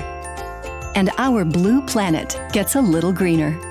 When it comes to choosing energy that's clean and efficient, nothing else could be more American. Atmos Energy, your natural gas company. Well, welcome back to Bain Schaefer Stadium as it's 1st and goal to go for the Mountaineers of Western Colorado. Corian Francis on the field for the Buffaloes right now, defensively and at the linebacker spot. Nash with Hogan in the backfield. Quarterback keeper on the left, and Nash gets in. Easy money there. Touchdown Mountaineers as they take the lead with the second quarter, the first half winding down, and that was an impressive response there by the Mountaineers, that drive right there. Yeah, that was really a nice run that time. Is all he needed to do was get to the outside, had blocker there with him, and so his center pulls and goes with him, and so again, all he had to do was get to the outside, found the corner, and was able to get in for 6. And defensively, Bryce, on that play, the Buffs did not have J.T. Cavender on the field. He was being helped off the field from the previous play. The extra point try is no good. It was missed. They pushed it. The Buffs got pressure again, and so that could be a big difference. It could. Instead of a 14-10 lead, it's going to be 13-10. Here's that last play. Great blocking by that line. As you just look, a red jersey on a white jersey, perfectly designed, and the extra point is no good for Western Colorado. We'll keep it here. Our score 13-10, and the Mountaineers lead now by 31 seconds remaining. And depending on what happens on this kickoff, you know, for WT, probably depends on what we're going to see offensively. They still have 3 timeouts left. They do, but the Mountaineers, the other thing that's in their positive favor too is not only do they score right before the half, they get the ball to start the second half. And so, again, that allows you to do a lot of different things. 10-play drive went 75 yards, excuse me. And, again, capped off by that 6-yard run by Drew Nash. And, again, Drew Nash so far in the ball game. He's the man. I mean, 96 yards on 7 carries. Of course, he had that 62-yard run earlier for his first touchdown. He scored both touchdowns for the Mountaineers here in the first half. Talking about head coach Jazz Baines, and the last 3 years, Western Colorado has a record of 27-7. That includes 2 playoff appearances. Last year, they lost in overtime to get Central Washington 16-13. Here's the kickoff. Sidewinder that is going to stay in bounds. Buffs got to get it at the 5-yard line, dangerously picked up there. Now watch out at the 20, 25-30. This is Zorian Stanton bringing it back at the 40. Gets a block, just taken down by the kicker at around the 30-yard line. So there's your answer on what the Buffs will do offensively, Bryce. 19 seconds left to play here in the first half, but the Buffs already in field goal position, and so they could tie it up. And so they got a couple of plays that they can do right here. Credit Zach Grable because he makes the tackle there. Yeah. Otherwise, that's a touchdown. Yeah, he came on and again, it was bobbled, as you said, on the right sideline, then cuts it right here. And then it becomes a foot race. And Yeah, so, Stanton's going to be watching this one back and thinking, oh, I got it right there. Yeah. He probably wishes he would have kept going to the outside and then finally cut back when the punter gets there. Again, WT has 3 timeouts remaining. Right. And Sean Johnson Jr. out there with Trajan Henderson in the backfield. They roll the quarterback to the right, pressure in his face, and he throws it out of bounds. Took a huge hit that time. Coming up and putting the boom on the quarterback was Kendall Lightfoot, number 34. He's not light. No. I mean, he's a big guy. He is 6'1", 255. Yeah, came up and put a hit on Sean Johnson. And so Sean trying to buy time, trying to get his receivers to be able to get open, and then at the last second had to throw it away. That leaves 13 seconds. That was Lightfoot with the heavy shoulder. Yeah. Incomplete, 2nd down and 10 for the Buffs.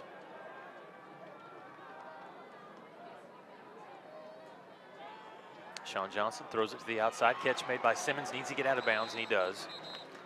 At the 25-yard line. Short. Oh, is that where they mark it? Short gain. Should have been at the 24, but nevertheless, they'll mark it at the 25. But he tried to make a little move to get to the inside.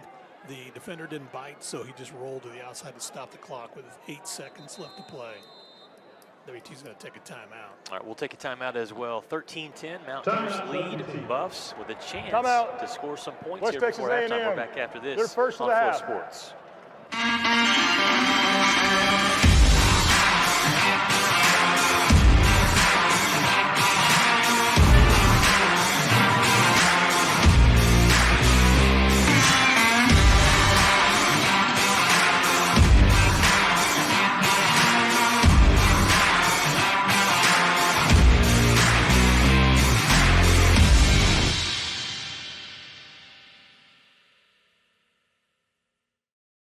Hey, grab me one too.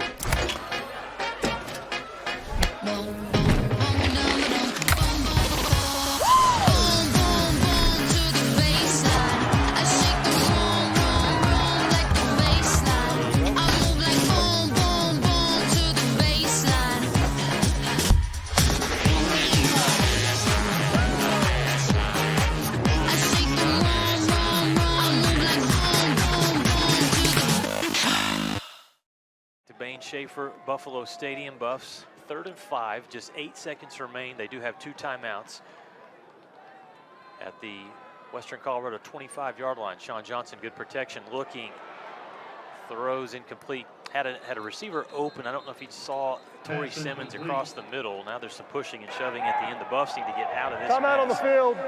West Texas A&M. They cannot afford to lose They're second of the yardage half. here with just 3 seconds left because it's going to be a field goal. Try to tie it. That's where Sean Johnson's got his clock going in his head. He knows he's got to get rid of it. That's why he threw it out of bounds, because he wanted to have time left in order to try a field goal attempt. And that's what the caught timeout was before. Coach Lynn letting everybody know, okay, we got one play. What are we doing? And so what happened is they threw everybody for long into the end zone. There was no short receiver that could go to the middle of the field that Sean could throw it to. And so he just did the right thing, threw it out of bounds. At least they'll have an attempt at a field goal to tie things up. About a 42 yard try here for Polavoda, who has already made one. This will be a little bit longer this time. Yeah, the last one that he 36. was able to connect, yeah, 36 yard. Well, Coach Lynn talked about for the Buffaloes, they needed a strong start tonight. I don't know how great the first quarter start was, but in terms of what they've been able to do in this first half with the number 15 ranked team in the country, in the Mountaineers, I think WT's got to be happy. And if they can make this field goal, they're going to be pretty pleased, go to the locker room at halftime tied up. And even just with a nice return and an opportunity, because we knew they had 3 timeouts, but not a lot of time.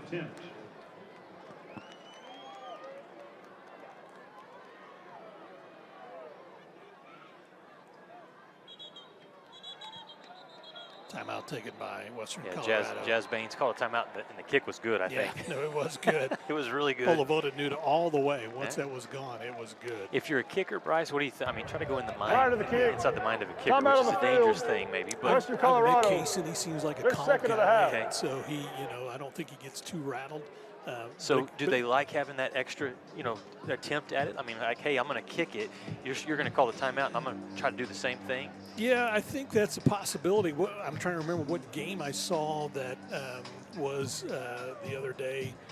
A timeout was taken, and so the player kicks the attempt, even though the timeout was taken, it was wide to the right, so he just back on the second kick. No, he missed it went to the left. It was right at the upright on the left side, and he missed it to the left, just barely.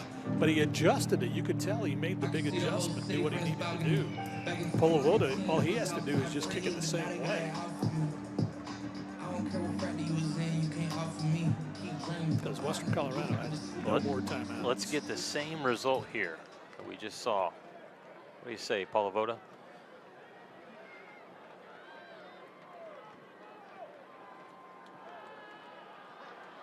Snap was a little high. Polevoda's kick is up, and he pushed it to the right. So the field goal try is no good, and the Buffs will trail by 3. Still a lot of positive things in that first half. You'd love to have had the field goal, but as it stands, they're going to trail by 3 points to the Mountaineers, and we'll stand by for our halftime interview. Kent Johnson. Check 1, 2. Will have a chance to visit with the Buffs head coach, Josh Lynn. Yeah, waiting for Josh to get over there, and again, the Buffs trailing here 13-10 at the half. Yeah, they outscore Western Colorado 10-6 in quarter number 2 after they got down 7-0 in the first quarter. And again, we're go down to Kent Johnson, who's got head coach Josh Lynn on the sidelines.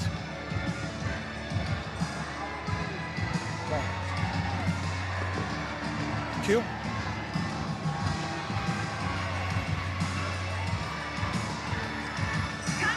Heading into the halftime locker room, we have WT head coach Josh Lynn. And coach, it is slugfest on the field. Western obviously trying to grind it out on the ground. Yeah, trying to grind it out on the ground.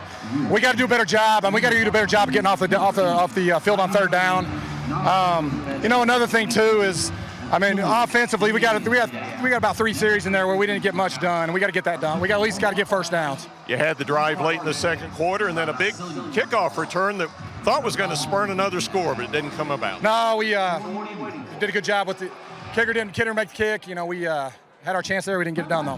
What are you looking for second half? We just got to come out and play. We're going to be all right. We just got to keep doing what we're doing. That's head coach Josh Lynn. Let's go back upstairs to Lucas and Bryce. Thanks so much, Kent. And again, head coach Josh Lynn. Some good things, obviously, from the first half. Yeah. Some things that obviously they'll make adjustments on. But I think, 13-10 halftime with the number 15 ranked team in the country on the home opener, overall, got to be happy. Yeah, I think so too. You started out slow. You allowed them to get that big touchdown early, settled in, made the adjustments that you need to make. And so I think the Buffaloes did well after getting things kind of in rhythm for them a little bit. Saw both sides of the play with the offense. In other words, some good play, some sloppy play. So that's some of the things you want to adjust a little bit. And the defense has really made some nice adjustments to try to stop Drew Nash. He is their offense for Western Colorado. All right, we'll step aside at halftime. We'll come back. Before we start the second half, Corin Davis will hopefully get a chance to visit with Western Colorado's head coach, Jazz Baines. Our halftime score, it's Western Colorado 13, West Texas A&M 10, live here on Flow Sports.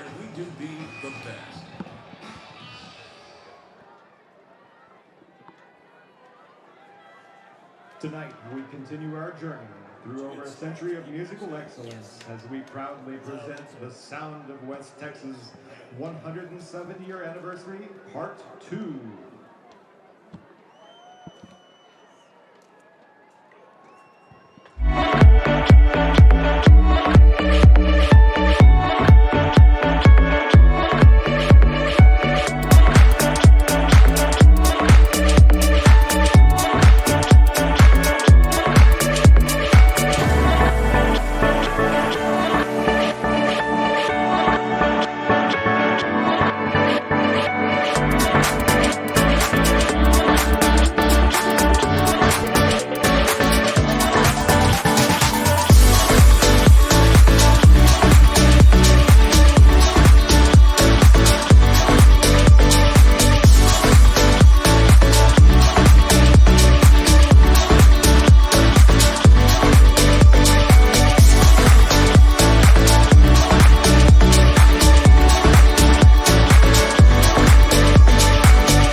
JT Cavender, Mechanical Engineering in Midlothian, Texas. I chose WT for football.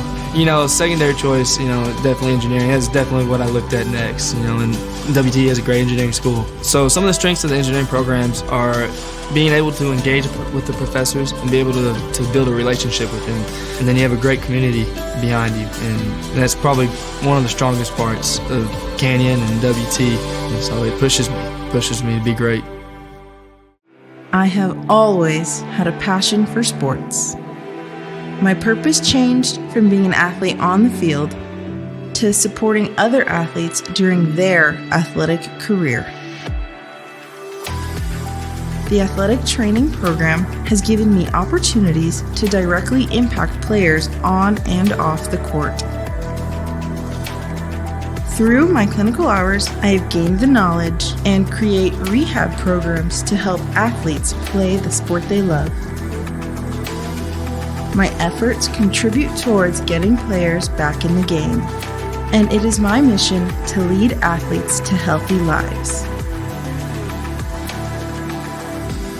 WT was my next step. Now I am fully equipped to helping athletes stay in the game through sports medicine.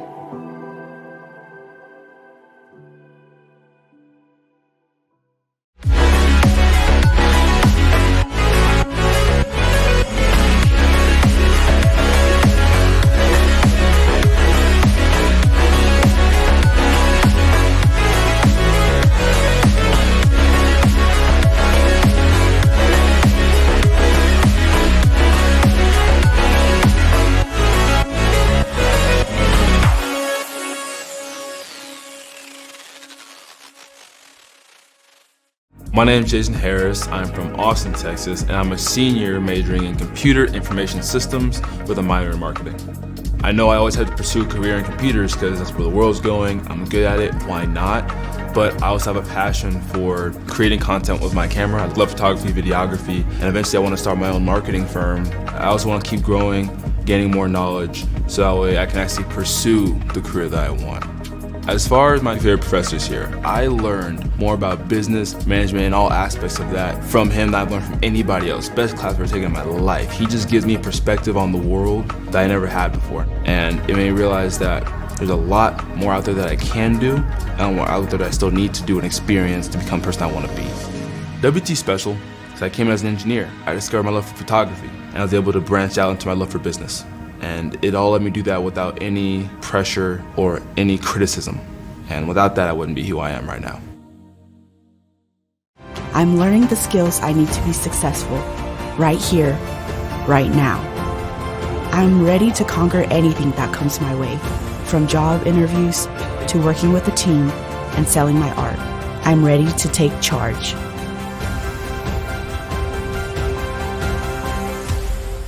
WT was my next step, and I am on the path to becoming a successful art director.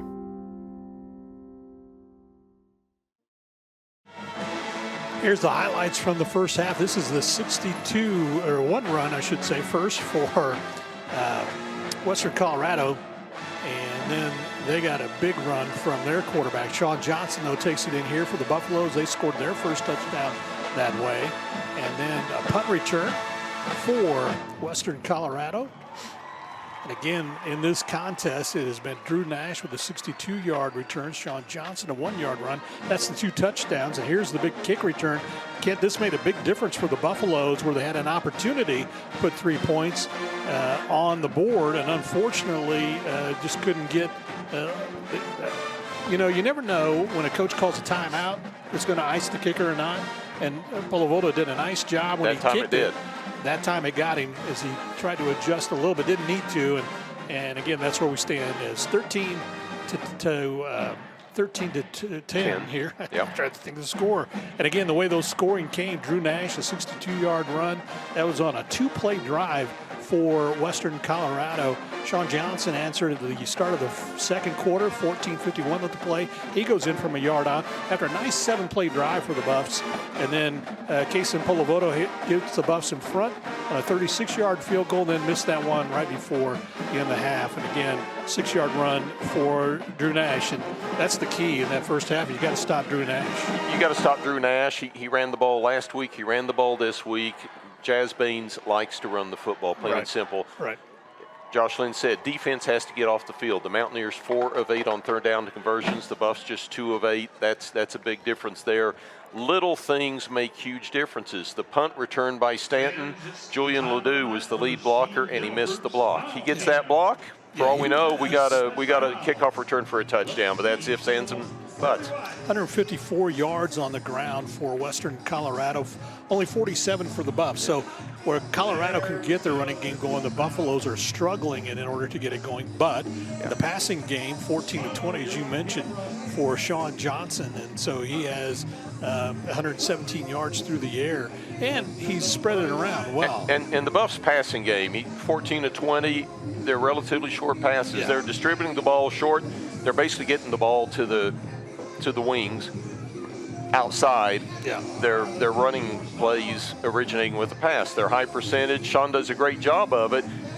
But I'll go back to what I thought last week against Mines. The Buffs somehow have to extend the field vertically to soften up the defense to where Sean Johnson can break a run, or any of the Buff running backs can break a run, because Western knows everything's up close to the line of scrimmage. Yeah, they're able to bring everybody up, and that's exactly what you're talking about. And so, again, as the Buffs come out here in the second half, obviously they're going to kick off, so Western Colorado will have it with that lead 13-10. So what do the Buffs got to do defensively kind of to corral, in particular, Drew Nash? Well, they've got to get stops. It's plain and simple.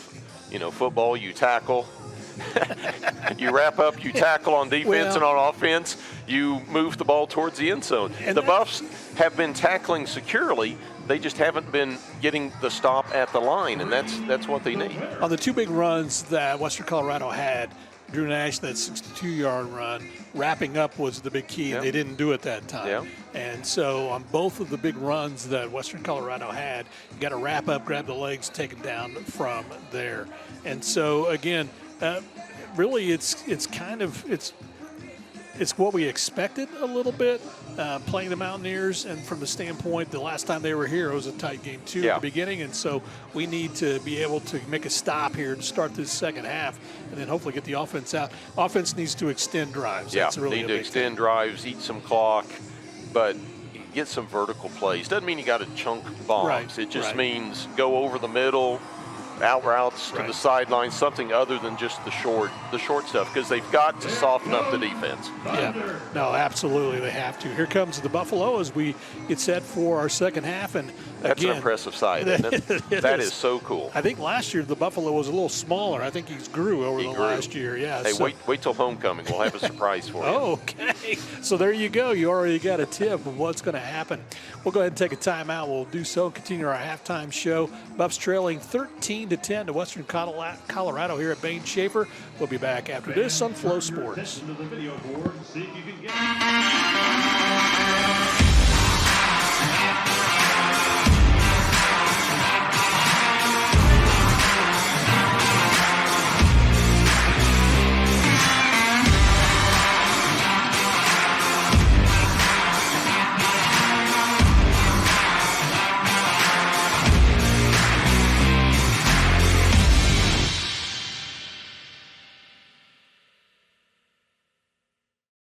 Hey, grab me one too.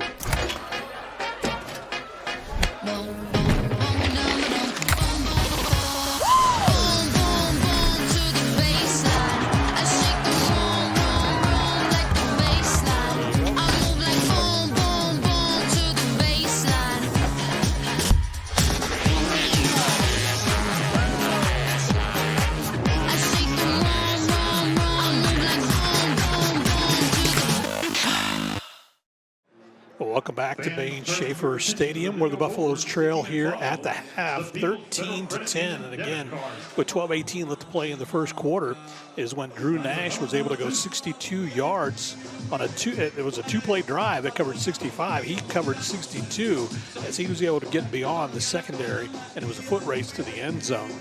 No other scoring in the first quarter. Then it was with the Buffs on a nice drive at the end of the quarter, a 7-play drive. They capped off at 14:51 in quarter number 2 as Sean Johnson went in from 1 yard out. That tied the game up at 7 apiece. Kaysen Pavola, with 2:50 left to play in the first half, connected on a 36-yard field goal. That wrapped up a 10-play, 55-yard drive for the Buffs and made it 10-7 at that point. And then a 10-play drive for Western Colorado right before the half. They capped it off with a Drew Nash 6-yard run. The extra point was no good. That's what made it 13-10 here at the half as the Buffalo makes his way out, and so too do the Buffaloes as they come out and get set for our second half. And again, not a lot of time in the locker room. I think that Coach Lynn and company knew exactly what they wanted to convey, kind of what Kent talked about. And so we need to do a couple of different things offensively and defensively. We've got to be able to contain Drew Nash and not let him get open and running or time to set his feet, because so far in the ball game, Drew Nash is 6 of 13 passing for 87 yards, as long as 26, but those 2 or 3 different ones that he's been able to connect in the second quarter kept the drive alive and set up a first 10 from there. As far as rushing goes, Nash, 7 carries, 96 yards, 2 touchdowns. He scored both of them for Western Colorado. Braden Hogan has 49 yards on 12 carries. Bryce Vance has 2 carries for 9 yards. For the Buffaloes, Sean Johnson is 14 of 20 passing, 117 yards. 30 is his long on the evening. Johnson, 5 rushes for 31. Trajan Henderson, 7 rushes for 22. Jamal Joseph, 1 for 4. Zorian Stanton has 3 receptions for 50 yards. Brennan Ray, 3 for 20. And Tyree Tipton, 3 for 17. All right, here, Bryce, here in just a little bit, we're going to go down to the sidelines on the opposite side, and Corin Davis here in a little bit is going to get a chance to visit with Jazz Baines. And it'll be interesting to hear from Coach Baines because, you know, good and bad really for Western Colorado as well during that first half. You know, first quarter was outstanding. Second quarter, kind of a lull until the end of the first half, and then they were able to get things going. And obviously, Drew Nash gets the quarterback rush for the touchdown. And so waiting for Coach Baines to make his way out. Corn is standing by, getting it ready to talk to the head coach for Western Colorado. And this is a big spot for Western Colorado. Again, it's a team that, you know, they have aspirations and goals to get back to the playoffs. And I know it's early in the season, but this is a big spot. You're on the road. It's a close game. You're going to come out, you know, in the second half, see what your team is made out of. And, you know, they'll have to make their adjustments as well to what West Texas A&M was doing through the first 2 quarters. Well, and again, I appreciate what the Buffaloes did defensively, adjusting after that big long run. And so they're ready to go. All right, so we're ready to go down to Corin Davis as she has Jazz Baines with her. And let's head down to Corin now on the field. Coach, before the half closed, you guys were able to hold WT to a field goal, which they then missed. You also were able to put some points on the board. What was going through your mind there? You know, defense came up big there. You know, Zach Grable made a heck of a play, and we got the stop and had a chance, you know, to hold them to less points, and obviously they missed the field goal at the end of the half, so it was big. You told me some of the keys to success tonight was cleaning up things on special teams and protecting the football. How well do you feel they're doing that right now? Well, we fumbled the ball once, and they had a big kickoff return, so we've had some miscommunication on a few plays. Hopefully we do a better job this second half. Last week against Midwestern, you guys came out of the half rolling. What would it take to do that again tonight? We got to execute. We got to stay on the field on offense, and when we have a chance to make a play on defense, we got to make the play. I mean, they got a great athletic quarterback, and he makes plays, and they got a lot of weapons, so we got to find a way to get off the field. Awesome, Coach. Thank you. Thank you. All right. Back to you, Lucas. All right, thank you so much, Corin, and thank you to Jazz Baines for taking time to stop over and visit and said some good things there with what, again, good, and then some positive, and then some things that he knows, hey, we got to clean this up a little bit.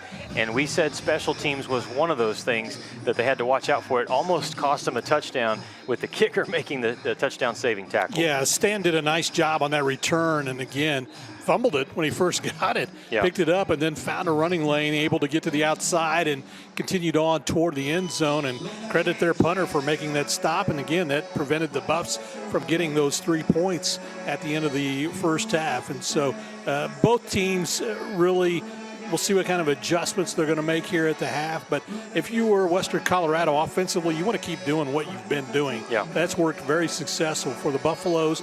They would love to get the running game going a little more. They'd like some more play action in order to free up their quarterback, Sean Johnson, and let him get open to either run or pass. And so, we'll see what the adjustments are for both teams here as we get set for this third quarter.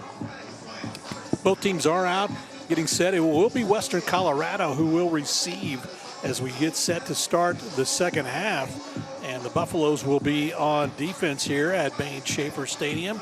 Again, the wind, not too bad. Actually, it's completely calmed down. So at the beginning of the game, it was an issue, especially if you were going into the south end here at Bain Schaefer Stadium. But now the flags are completely limp, and so wind not an issue out on the field. And let's see, as the crowd gets into it, we get set for our second half kickoff. 13-10, Western Colorado over the Buffaloes here as we start the next 15-minute set. It's pretty cool, Bryce. You look down below and you can see the Buffalo players.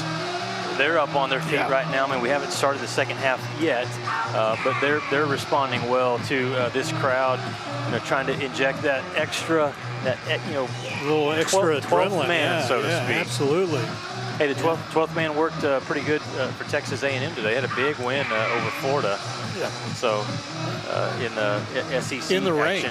action. They were in the rain too. I mean, they had some not great conditions and still came away with that as well. But yeah, you're right. The guys are pumped up. They're ready to go. Came out. They really didn't have a long halftime.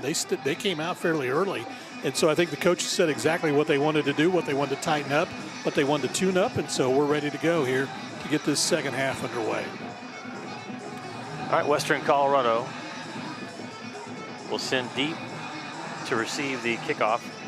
Number 10, Caden Meisner, and also number 89, Josiah Aon. And nobody's going to get their hands on it as long as it went into the end zone and not out of bounds, and it did. So the Mountaineers offense on the field first, and the Buff defense did some good things in the first half. We'll see. My eyes go out to the field. The first thing I look for, Bryce, is number 44 out on the field. Yes, he is. Yeah, and I think JT Cavender probably had the wind knocked out of him when he came off, and so and that was just precautionary. Let's get him to the bench, get him to rest for a minute and not go out when they were trying that extra point try. And so again, he's back out and ready to go. Now, you talked about these stats, but the big one that stands out is the 154 rushing yards. Yeah, absolutely. For the Mountaineers. So WT defensively going to have to do a better job in trying to stop the run. Essentially 3 running backs in the backfield now. You count Nash as one of them. On first down, they go pass with the play action, throwing it down the field. Cam Manahan down there was the closest one to where that ball ends up falling incomplete. Yeah. His intended target was Elias Zarate, and Zarate, I think he thought he was supposed to go the outside because he kind of turned toward the Western Colorado bench and then went to the inside, and that pass was way over where he was going. And like you said, the Buffaloes had the best opportunity to pull that one in with Cam Manahan. So second down now. Same set for Western Colorado with Bryce Vaz, one of the running backs. They motion him out. Hogan will take the carry of the right side. Stazuski tries to come up and make a tackle, but Hogan runs through 3 Buff defenders and picks up 7 yards. That's been, part of the issue is for Western Colorado, whether it's been Hogan or whether it's been Drew Nash, they've broken tackles and turned, a 2 or 3 yard gain into 7. Yeah, Preston read that perfectly. Stazuski comes up and he got the good read on it and just didn't wrap. He tried to tackle him high, and again, on those big running backs, you want to get him around the legs. You want to go a little lower. Preston just kind of slapped his helmet, was upset with himself. 3rd down, though, the money down for Western Colorado. 4 for 8 in the first half. They've been on the money for this one. Little trickery. They go with the receiver on the reverse, and DJ Allen breaks 2 tackles and picks up the first down. And again, that was one where if WT has sure tackling, they're able to stop the Mountaineers, but they don't. 1st and 10 all the way to the 39-yard line for the big receiver. Yeah, again, nice play. We haven't seen that one tonight, so they go with the end around, the end reverse, and so able to pick up the first down. A wrinkle in the offense there for Western Colorado. Last year, the 2 teams played in Gunnison, and it was a 28-6 win for the Mountaineers. It's 13-10 right now, just starting the second half. Nash wants to throw. Incomplete. That one hit the back of the leg of Cam Manahan. Yeah. And I tell you what, number 17, he's got some confidence out there. That's what you want from your cornerbacks. What's he do when he gets done? He looks over at the bench of Western Colorado and in essence was saying, don't throw my way. As he, again, great sticky coverage. He was on the receiver, and it hit him in the back of the leg. If it had gone a little higher, it may have been up for somebody to grab. 2nd down. Running back in for the Mountaineers is Vaz. And it's a run to the left side for short yardage. JT Cavender comes up, makes the stop. Just a nice read for the linebacker. He saw where it was going, filled the hole, and was able to make it to only a 2-yard gain. And for Cavender, that is his 9th tackle. He comes into the game tonight, Bryce, with 253 career tackles, and you look at if he hopefully can stay healthy this year, he's got a chance to move all the way up into 2nd place on the WT tackles list. Bring a tight end over to the near side. They roll Nash out to the right, throwing on the run. Receiver's open. Receiver makes the catch, dives forward, and I think that's enough to move the sticks. What a play on the outside by the receiver, number 1. That's Elias Zarate, the wide receiver. Yeah, that time he knew where he needed to get, so as he caught the ball, turned toward the Buffalo bench, and then just extended himself to pick up the first down. Quick run over the left. Vaz really got 3 on that carry, and that was about it. Nice read by the linebackers who came up and made the stop. And that's been the difference, even though WT got their offense going in the second quarter, the difference between the 2 teams is there's been more balance consistently from Western Colorado. Vaz runs left, runs into Josh Baird and JT Cavender, and they stop the running back short. They lose a yard. So it brings up 3rd down again. So again, you want the secondary to, definitely keep tabs on the targets for the receivers. Yeah, Mountaineers are 2 for 2 on 3rd downs on this drive. No, they've been great on this one. And again, credit their quarterback, Drew Nash. He has a nice read, knows where his receivers are going to be, puts the ball in the only place they can get it. And you always got to be careful of him taking off on the run. Buffs have 5 defensive backs on the field right now. Nash with three receivers to his right. Quarterback keeper breaks a tackle. Nash running free. Nash picks up the first down, and yeah, he points that way. As again, just making plays, timely plays when his team needs it the most. That's number 9. He was able to run through the arms that time of Matthew Bryant. He was there, and he was trying to wrap him up, but he just ran through him and continued on to pick up the first down. The unfortunate thing is number 9, Bryce, tonight has been a crowd silencer. Yeah. Yeah, he has. I mean, he's a really strong quarterback. 1st and 10 in Buffalo territory. Nash steps up. This time Nash is going to be contained. The Buffs make sure they swallow him up. Ashton Reynolds able to combine with Jansky to make the tackle. Jansky, 6'3", 240-pounder from Magnolia, Texas. And Reynolds, 6'1", 220 senior from Houston. Yeah, they got him squeezed that time. He tried to slide between the two, and they were able to wrap him up and take him down for a loss. Now, he's been hard for one guy to tackle. Let's get 2 or 3 on Yeah, him. well, that's a good formula. The loss of 1 on that play. So it's 2nd and 11. Vaz comes back in as the running back.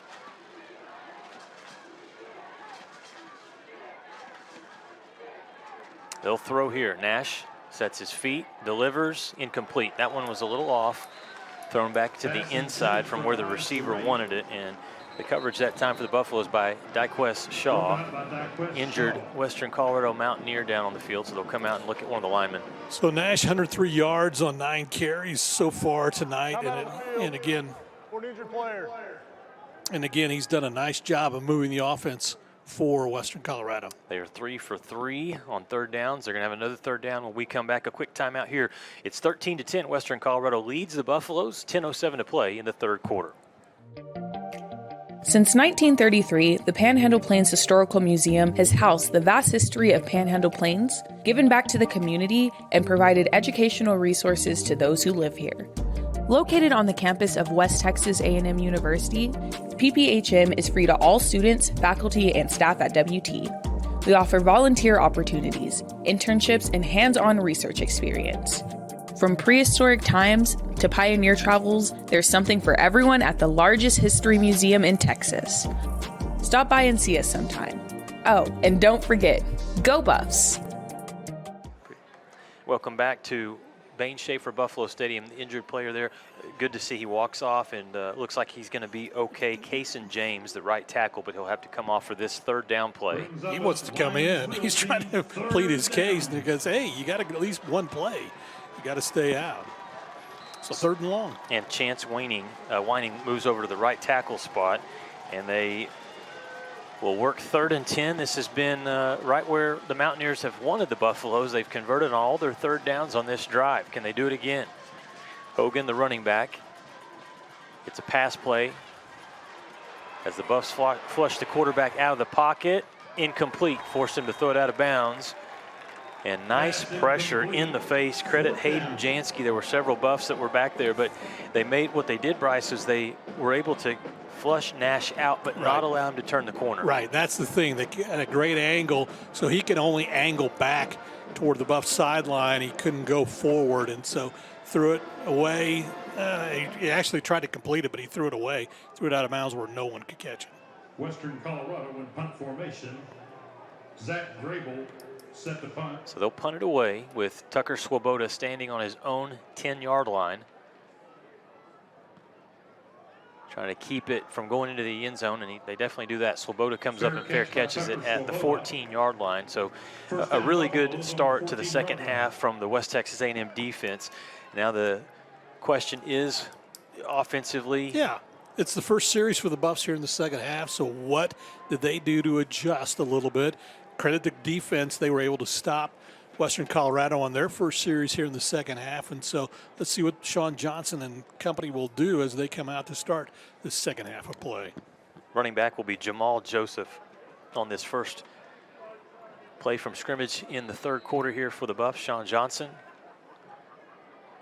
14 of 20 passing in the 1st half on the ground, ran for 31 yards, and the Buffs' lone touchdown tonight. Late pressure from the Mountaineers. The throw incomplete. It was intended for Tyree Tipton, and it falls incomplete. Tyree goes up. It only takes a couple steps up, turns back and shows his number to the quarterback, but it was a little behind him. He tried to adjust, just couldn't get his hands on the football.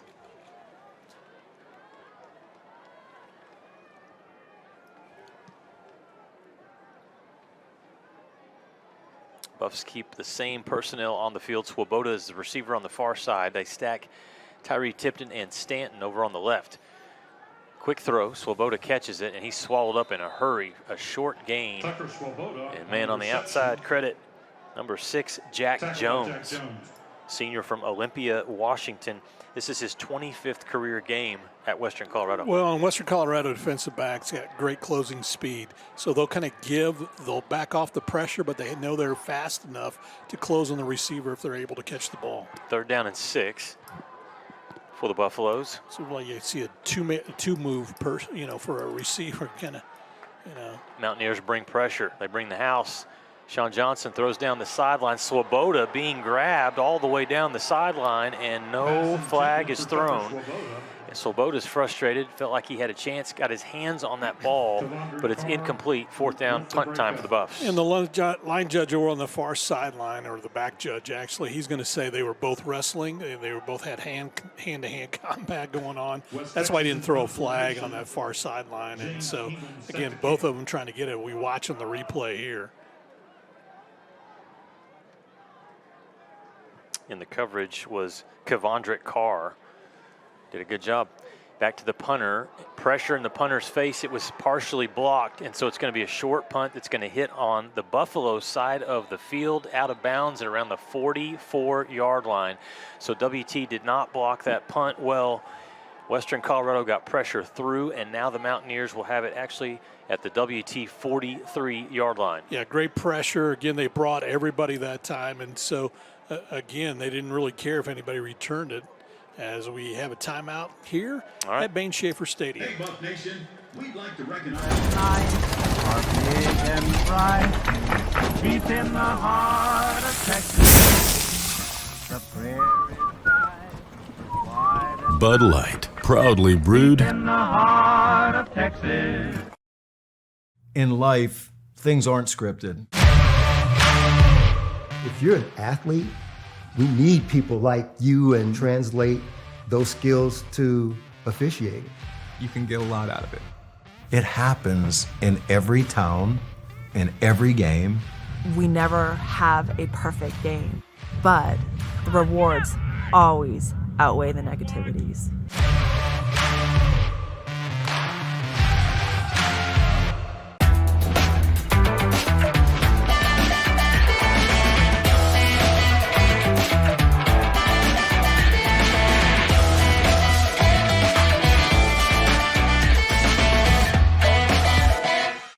Schaefer Stadium here in the third quarter. 9:02 left to play. Let's head down the sideline. Corn Davis has an update on the far sideline for us. Corn?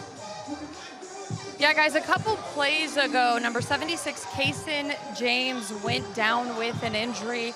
At first, when he came onto the sideline, he kind of just stood there. He didn't want anyone to pull him aside, but the trainer immediately pulled him over, and it looked to be a left ankle injury.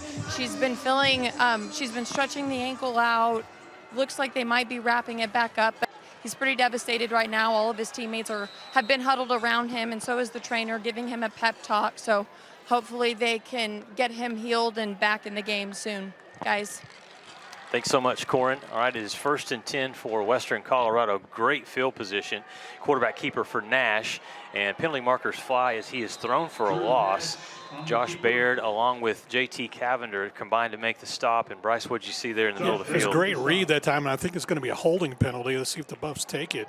Holding, offense, number 77, 10-yard penalty, first down. So they will mark it off, and so move it back and replay the down, make it 1st and 20. As, again, Buffaloes came with a nice rush from the linebackers that time. So they'll move it back into Mountaineer territory at the 47-yard line. You know, in the first half, Western Colorado, 2 penalties for 10 yards. Buffs, 2 penalties for 15 yards. Yeah. It's been a very clean game. Not a lot of penalties, exactly. And that's impressive just in the second game of the year for Western Colorado. Buffs' 3rd game of the season. Nash in the gun. Oh, boy. Cam Manahan. Well, we're comes going to up and makes the big stop. We're going to have big hits in the 4th quarter, and that is one of those that qualify for a big hit right there. Back in the day, didn't Deion Sanders say, "I don't tackle. Right. I'm a cornerback. I don't make tackles." Well, Cam Manahan does. Right. Cam Manahan came in, read that to Vaz, and upended him. So a big loss. 2nd down and 24 for Western Colorado. Vaz stays out there. And Drew Nash changing the play, shifts the running back to the left. Low snap, but he gets it. Throw across the middle, complete to the tight end. Good play across midfield. He found what was his favorite target last week, Daniel Parsick, for his first catch tonight. It's a big one. Yeah, the Buffs do a nice job of being able to come through and stay blanketed on the tight ends for not a big gain. It's still a long, third down and long play. Yeah, it's a 9-yard pickup, but remember it was second and 24. So now it is 3rd and 15. Buffs defense needs to get off the field right here. And no, it's easy to say this, Bryce, but I'm king on number 9. Yeah, no, absolutely. That's the guy. Whoever the spy is needs to stay on him. Nash takes his drop, throws off his back foot, completes the pass, but it's short by about 3, maybe 2 yards of the first down. Nice job of hanging on to the ball. Was it number 18, Sage Yazzie, with the catch, as he was hit hard, but hung on. It's 4th down and 3 from the 36-yard line. No hesitation. Jazz Baines keeps the offense on the field. Again, same thing. Got to find where Nash is and stay glued on that quarterback. Buffs bringing a lot of pressure, it looks like. The middle of the field is wide open. So again, all the receivers in man-to-man coverage.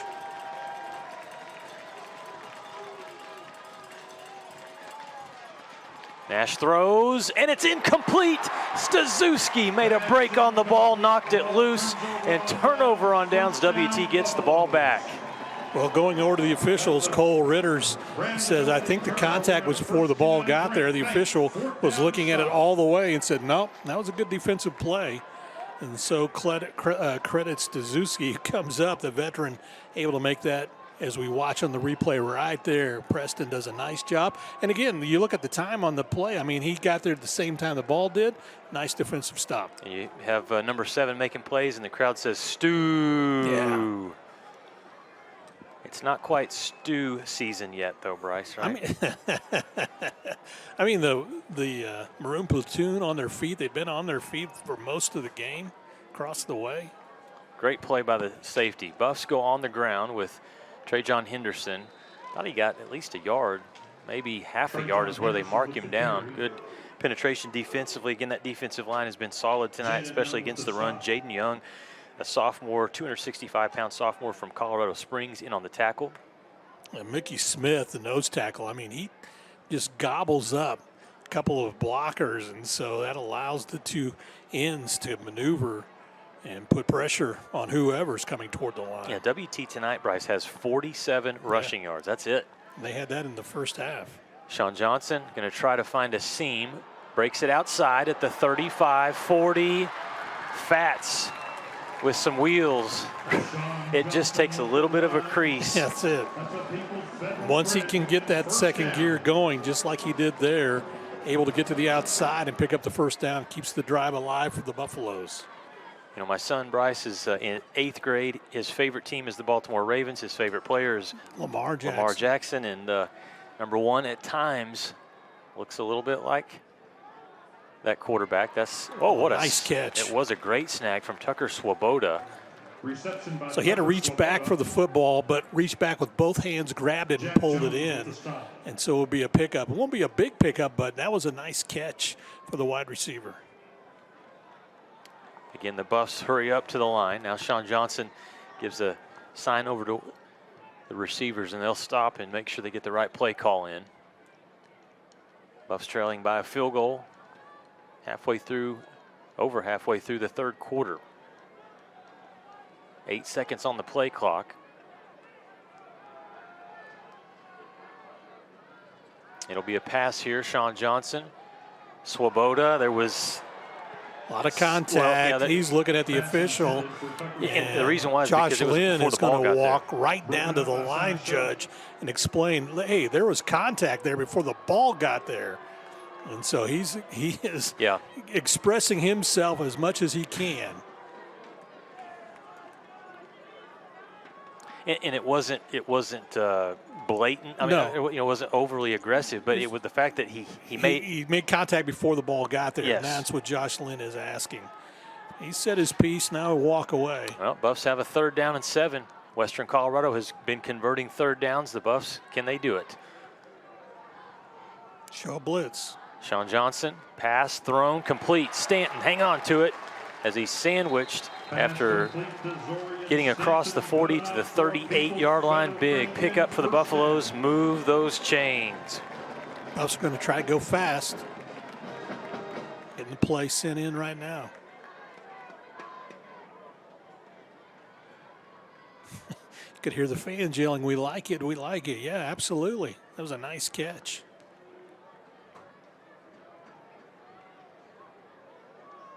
Trajan Henderson, the running back to the right. Pressure coming off the edge. They hand it to Henderson up the middle, spins and picks up a good chunk play over the left side, gain of about 7 yards before he's taken down by Kendall Lightfoot. That was his best run of the night. Again, good power run right up the middle. Trajan able to pick up about 7 on that carry.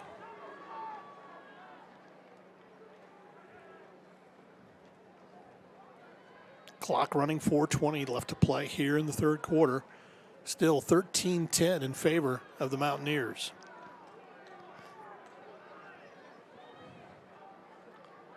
And WT sends 3 receivers to the right. Fake it to the running back. Sean Johnson at the 30 is taken down. Good open field tackle, but not before he's going to pick up another first down for the Buffaloes. Open field tackle, good one, made by Bryce Lucas. You know, both sides, Bryce, it's been hard to tackle these quarterbacks. Yeah, no, absolutely, and really in Nash in particular. But, you know, Sean Johnson has some great moves. Almost got him to jump right there. Buffs best drive here in the third quarter. First one was short, but the defense held on a 4th down against Western Colorado, got the ball back. Sean Johnson throw to the outside, incomplete. Well, right idea that time. He got TJ Moore to go step toward the inside, and then he was to turn and go to the outside. And that's where exactly Sean Johnson threw it, just let him a little too much. So we'll bring up 2nd down and 10 from the 26-yard line, and Buffs had an opportunity to tie it right before halftime, missed a field goal. On a timeout, that's the thing, it iced the kicker. New running back in for WT, and it's Jamal Joseph. They fake it to him, roll Sean Johnson outside, pressure in his face. Oh, Zorian Stanton with an amazing catch. Wow, one-handed, he goes up. I didn't even know how he was able to hold on to it. Shows his muscles, but good reason to. I mean, he was able to pull that one in. It was a little high, reaches up and able to pull it down for the completion. Watching the replay here, Sean rolls to his right, throws it out. He has to throw it on his back foot. And yeah, in slow-mo, that's one hand. Oh, man, and he had to reach behind himself to pull that one in. What a nice catch. And it is now 1st and goal, right down at the 10, or the inside the 10. Handoff up the middle. Joseph running hard is going to gain 2 yards. It is goal to go because they didn't see the right, he's yard down markers. Right, correct. He's down at the 8-yard line, so they got to get in the end zone here. Buffs bring out number 83, Trace Clarkson, as one of their wide receivers. Keep an eye on Brendan Ray, the tight end. He's over on the far side of the field right now on 2nd and goal from the 8-yard line. Buffs trailing by 3. Touchdown gives them the lead.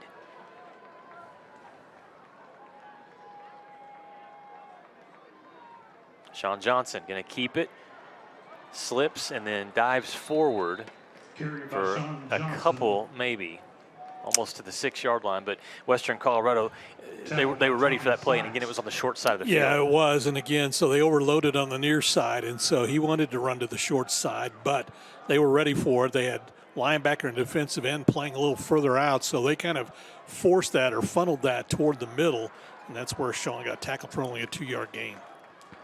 2 minutes to play here in the third quarter. And it's 3rd and goal from the 6. Pressure again. Sean Johnson Throws it up, and it's intercepted.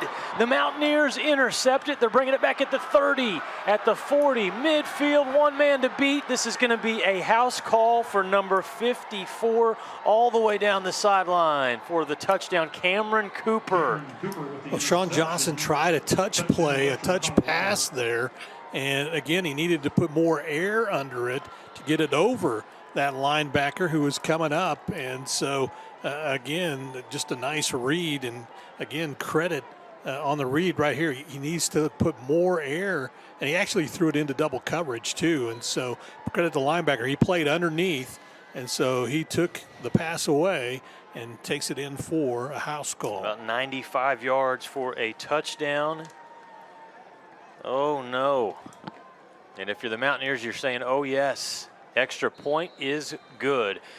Make it now 20-10. Western Colorado leading the Buffs by two double scores, and we'll take the timeout, come back with the kickoff here live on Flow Sports.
Well, Cameron Cooper, as the battle balls are out on the field, Cameron Cooper read it perfectly. Sean Johnson, the Buffs on a nice drive, actually. They are 3rd and goal to go at the 6-yard line. Game-changing play. Exactly. Cameron Cooper intercepts Sean Johnson and returns it 96 yards. The thing is, it was overloaded on the the near side of the field, so that play was on the far side, so there really wasn't anybody there to go in and try to take. Sean tried to make a stop, but just couldn't, and then it was just a nice run to the end zone for the linebacker. And he's a freshman. How about that for the 6'2", 230-pound freshman? They're going to like him over the next several years. 20-10. Now Western, number 15, Western Colorado in front of the Buffaloes. And the challenge now, you talk about, facing adversity and how do you respond for the Buffaloes. They need to respond quickly. This is the return up to the 25 across the 30. Nice job there for number 19, Elijah Gooden. And we'll get the Buffs offense back on the field. If you're Sean Johnson, you got to forget it. You got to let that one go. I mean, those are the quarterbacks who are really good. They have short memories. And so, again, that was just a bad pass. And so he knows it. And so now take the offense out there and then try once again to get it going. Yeah, tough spot there, because even if you throw it incomplete there, you bring out the field goal team and, you hopefully tie it up with a short field goal. But instead it's a swing, and now Buffs trail by 10. Yeah, it's a 7-point swing. Trajan Henderson back on the field for the Buffs at the running back spot. Linebackers walked up defensively. Now they bring them back. And it's a handoff to Henderson going backwards, coming from behind the play. Well, they brought everybody number up 93. Yeah, the tackle, Jerry Whitty, but I don't know how Trajan was going to be able to break through. Whitty on the right side that time. He had nobody to block him. They were blocking toward the far side of the field. So he just loops around, and once the handoff was made, he was there to make the stop.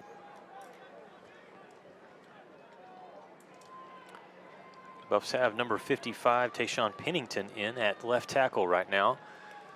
Sean Johnson keeps it. Looks down the field. Stanton's open, and Stanton catches it. Stanton at the 20, 10, get into the end zone. Stampede, baby. Nice play by How do you like that response? That's a nice one for Sean Johnson, as he has got plenty of time. He was able to roll out to his left, and Stanton had one-on-one coverage, got behind the defender, and then once he got the ball, took off and kept running to the end zone. 72 yards on the touchdown, and Sean Johnson, how does he respond? Well, with a huge play, Buffs can cut it to 3 with the extra point, and they do so. Here's the replay. And again, just lays it out there for only his receiver to catch, and he didn't have to break stride, so he just keeps going, and Stanton gets in the end zone for the score. Back to a 3-point game.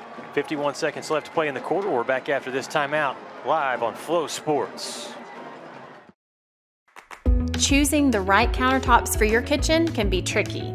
Nowadays, there are hundreds of colors, patterns, and textures and materials that range from natural to engineered stone.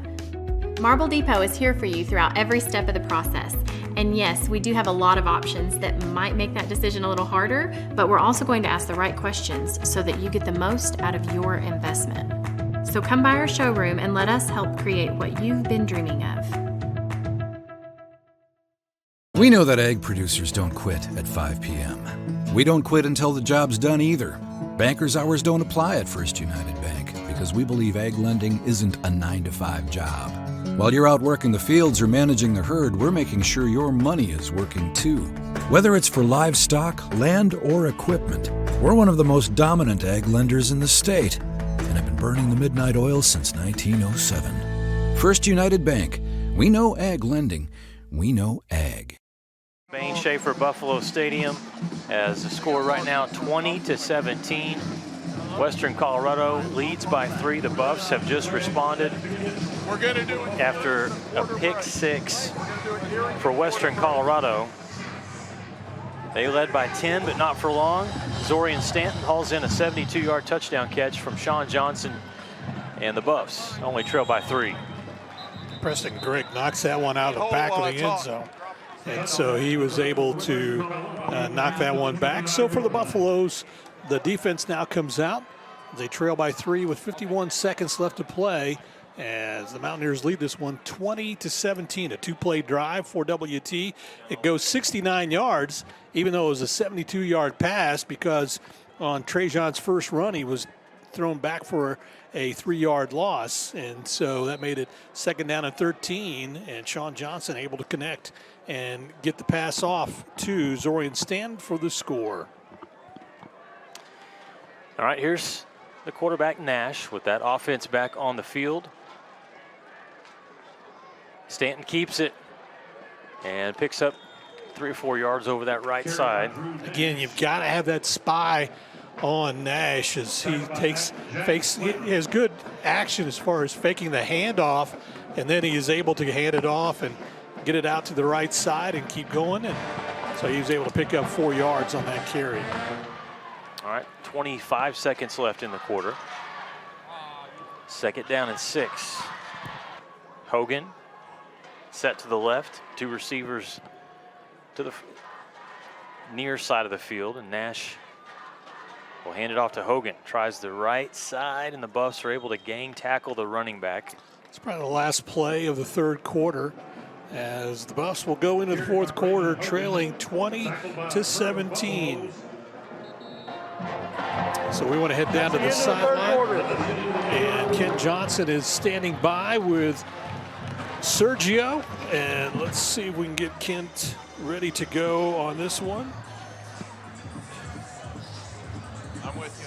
Mike's on. So we can go ahead and cue Ken Johnson to go. Okay. Are you there? The optimum 4th quarter, which means it's time for the countdown to shutdown. By Optimum. Are they queuing us? Here we are. We're ready to go. Ken Johnson standing by. Go, Kent. I'm ready. They're going to turn off the lights.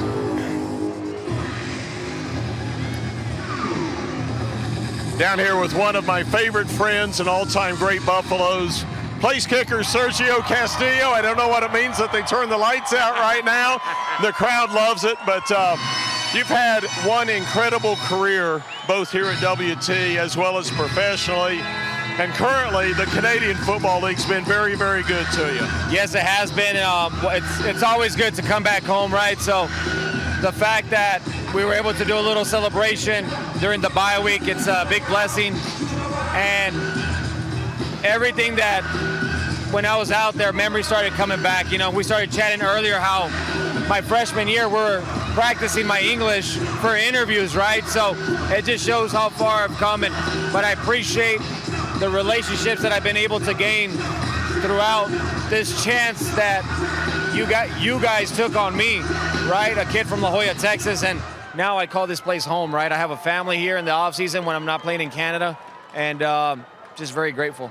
Now, the reason Sergio's here is this week, or next week, the 21st, will be our Hall of Champions class of 2024, and Sergio Castillo will be inducted in that. Unfortunately for us, his day job is calling. That's why he's here this weekend. You head back to Winnipeg, where you have had some incredible performances this year. Yes, it's been all credit to rice and beans. You know, that's the secret right there. You get some good hot salsa and you're ready to go, right?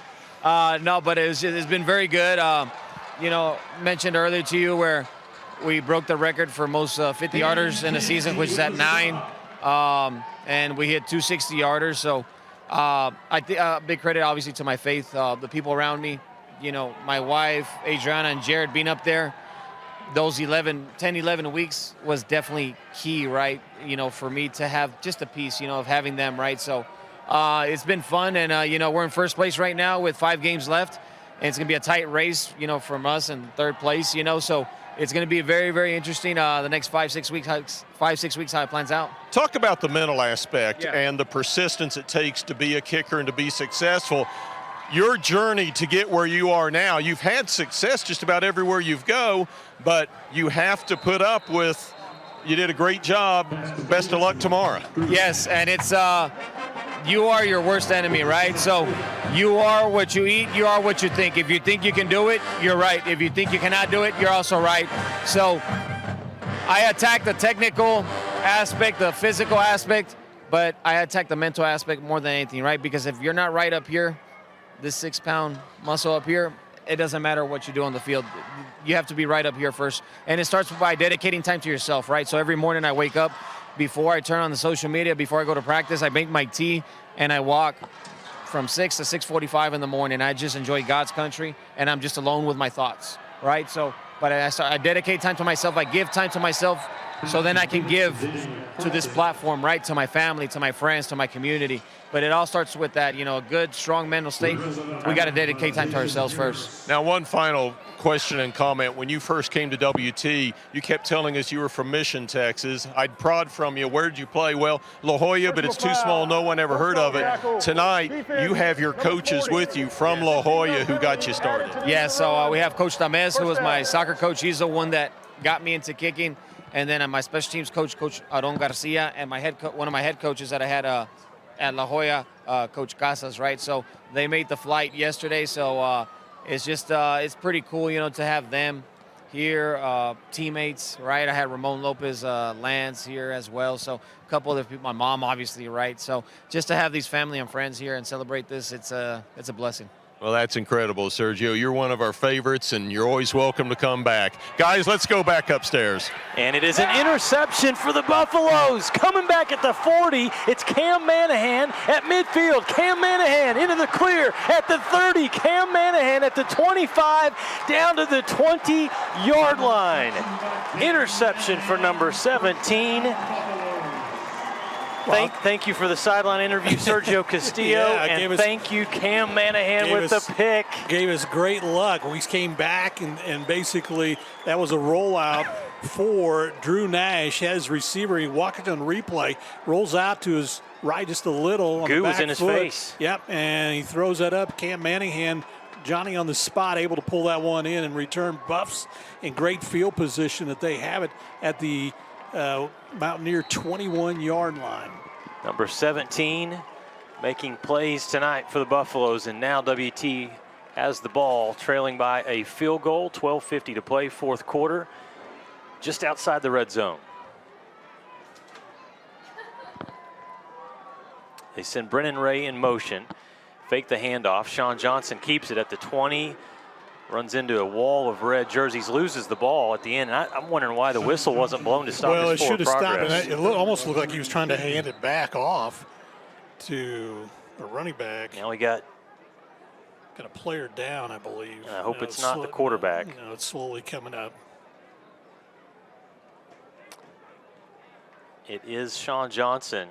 He does get up.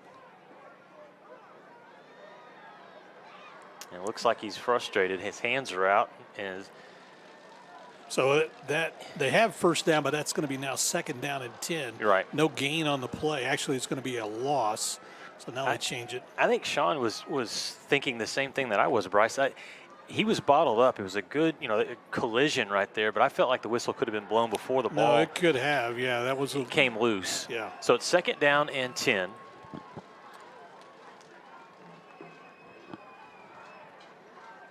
Snap back to Johnson. Handoff up the middle. Watch out, Trajan Henderson across the 15 to the 14-yard line. It's going to be 2 yards short of the first down.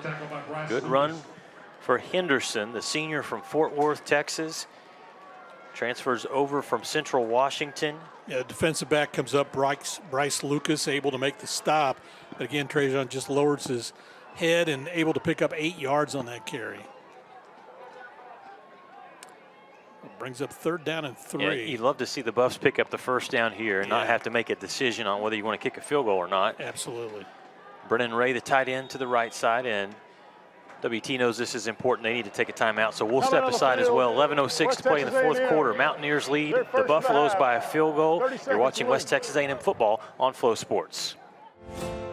Your support makes an impact. Buffalo Club donors help our student athletes achieve their goals of winning championships while earning their degree from WT. Your support provides funds for recruiting, scholarships, and program enhancements that make WT recognized as a top 10 NCAA Division II athletic program and the best in Texas.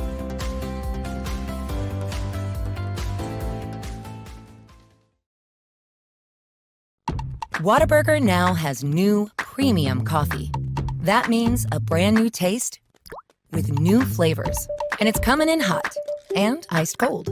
New hot and iced coffee from Whataburger, just like you like it. For the first time ever, Whataburger has iced coffee. So hey, get vanilla iced coffee with breakfast, caramel iced coffee with a snack. And for dinner, how about mocha iced coffee? Or just get plain. Nothing wrong with a classic. New iced coffee from Whataburger, just like you like it. 11:06 left to play here in the ball game. Buffs trail 2017, but an interception has set the Buffs up. Third down now and 3. Henderson, the running back. 3 receivers split to the far side, and Western Colorado shifts the defensive line. They fake it to the running back, throw to the outside. That play was busted the entire way. Yeah. They were going to Tucker Swoboda on the outside, but the defensive backs came up for the Mountaineers, and that play. It was well read, and again, they had 3 defenders on 2 receivers out there, and so that's one of those again. It's just a little too slow developing. Yeah, Bryce. it took too long, and it's all the way across on the hash, from the near hash to the far hash. Credit the Mountaineers, great defense, and they force the field goal try. 34 yards here for Polivoda. Good snap, hold is down, the kick is up. He missed it. He pushed it to the left. So missed field goal. That's 2 missed field goals now for the Buffaloes. And that one's one where you're close enough you feel like you need to be able to knock that one through. So a lot of momentum, a lot of excitement after Cam Manahan's interception. Buffs come up empty. Yeah, they really do. And you still only trail by 3. But you still only trail by 3. But again, you had a great opportunity. And again, both times we've missed on field goals. We had great opportunities and just unfortunately unable to capitalize on those opportties. There's a lot to spit out there for a second. Right. We had 2 opportunities we missed on. That's exactly what it was. And really, it's nothing against the kicking. I was wondering before on the third down, I was wondering if it was almost 2 down territory. Yeah, and you kind of thought that too. And again, that was such a slow play to develop. You'd rather see a running play. Western Colorado now 1st and 10. The running back tries to bounce it outside. He's going to get across the 20. I think it's Vaz that took the carry for 2 yards. Stazuski, along with Dylan Parcher, number 56, the senior from Bakersfield, California, combined to make the stop.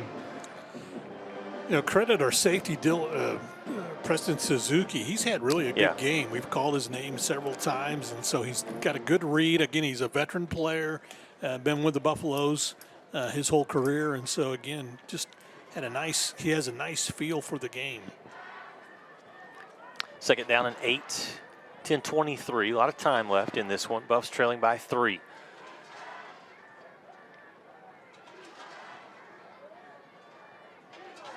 Nash pump fakes, goes to the other side, swings it out to the running back, makes 1 man miss, 2 men miss, stays on his feet. Hogan, shifty down the sideline, cuts back in at midfield. Hogan down the sideline, taken out of bounds at the Buffalo's 35-yard line.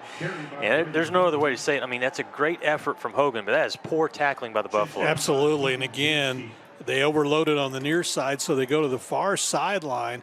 And it was kind of like Olay tackling as we watch on the replay. Again, you got to wrap up. So how many tackles there, Bryce? There's one and 2 from Cavender, and 4. Preston missed it 1. Yeah. And so, and then he finally gets taken down, but inside Buffalo territory at the 35-yard line. Big play for the Mountaineers. And again, that WT crowd being hushed here. With the Mountaineers up by 3, Hogan takes the carry, feeling good, breaks free, and is going to be taken down hard by Preston Stazuski for just a short gain of 2 yards there. Somebody came up and held on to the jersey. Good job by number 7 on the stop. Well, yeah, and the thing is, when you see that running play to get to the outside, and your safety's got to come up and make that stop, so the linebackers are being either sucked in or they're out of position, because you'd expect an outside linebacker to be over there able to wrap that one up.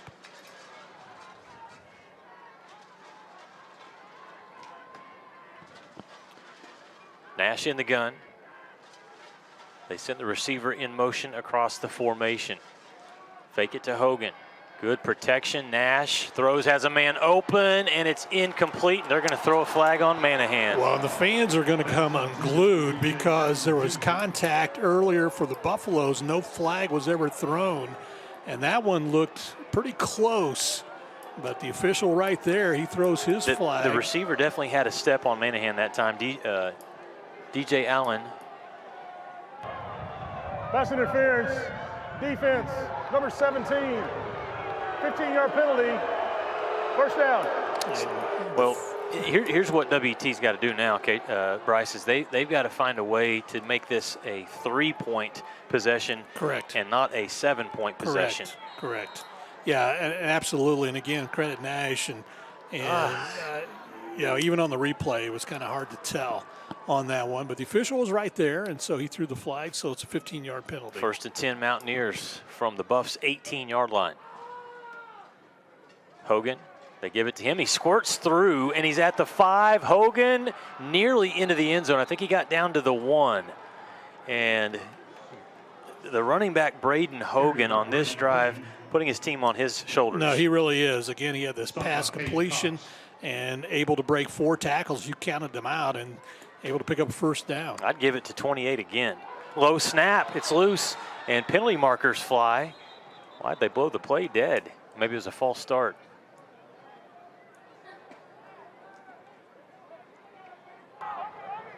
False start. Yep.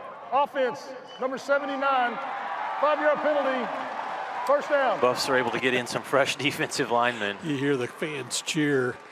That was something that went against the opponent as opposed to the home team on that one. Yeah, so now for Western Colorado, I think obviously the Buffs are keying on the running back Hogan, who's been very strong on this drive. Also watch for the RPO with Nash because he's already got a touchdown. Well, they'll tell you too. I mean, at the 1, yeah, it's going to be a simple dive into the end zone, but you move it back into the 5, between the 5 and the 10.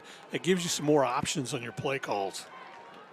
So it's still 1st and goal, but back to the 6-yard line. Nash taking his time. Play clock at 2 seconds, 1 second. They get it to the quarterback. He'll throw back corner, and it's incomplete, and they throw another flag. Well, and that particular instance on Cam Manningham, he never turned around, And yeah, it was not catchable, but he never turned around, and he just kept pushing the defender with his body out of bounds.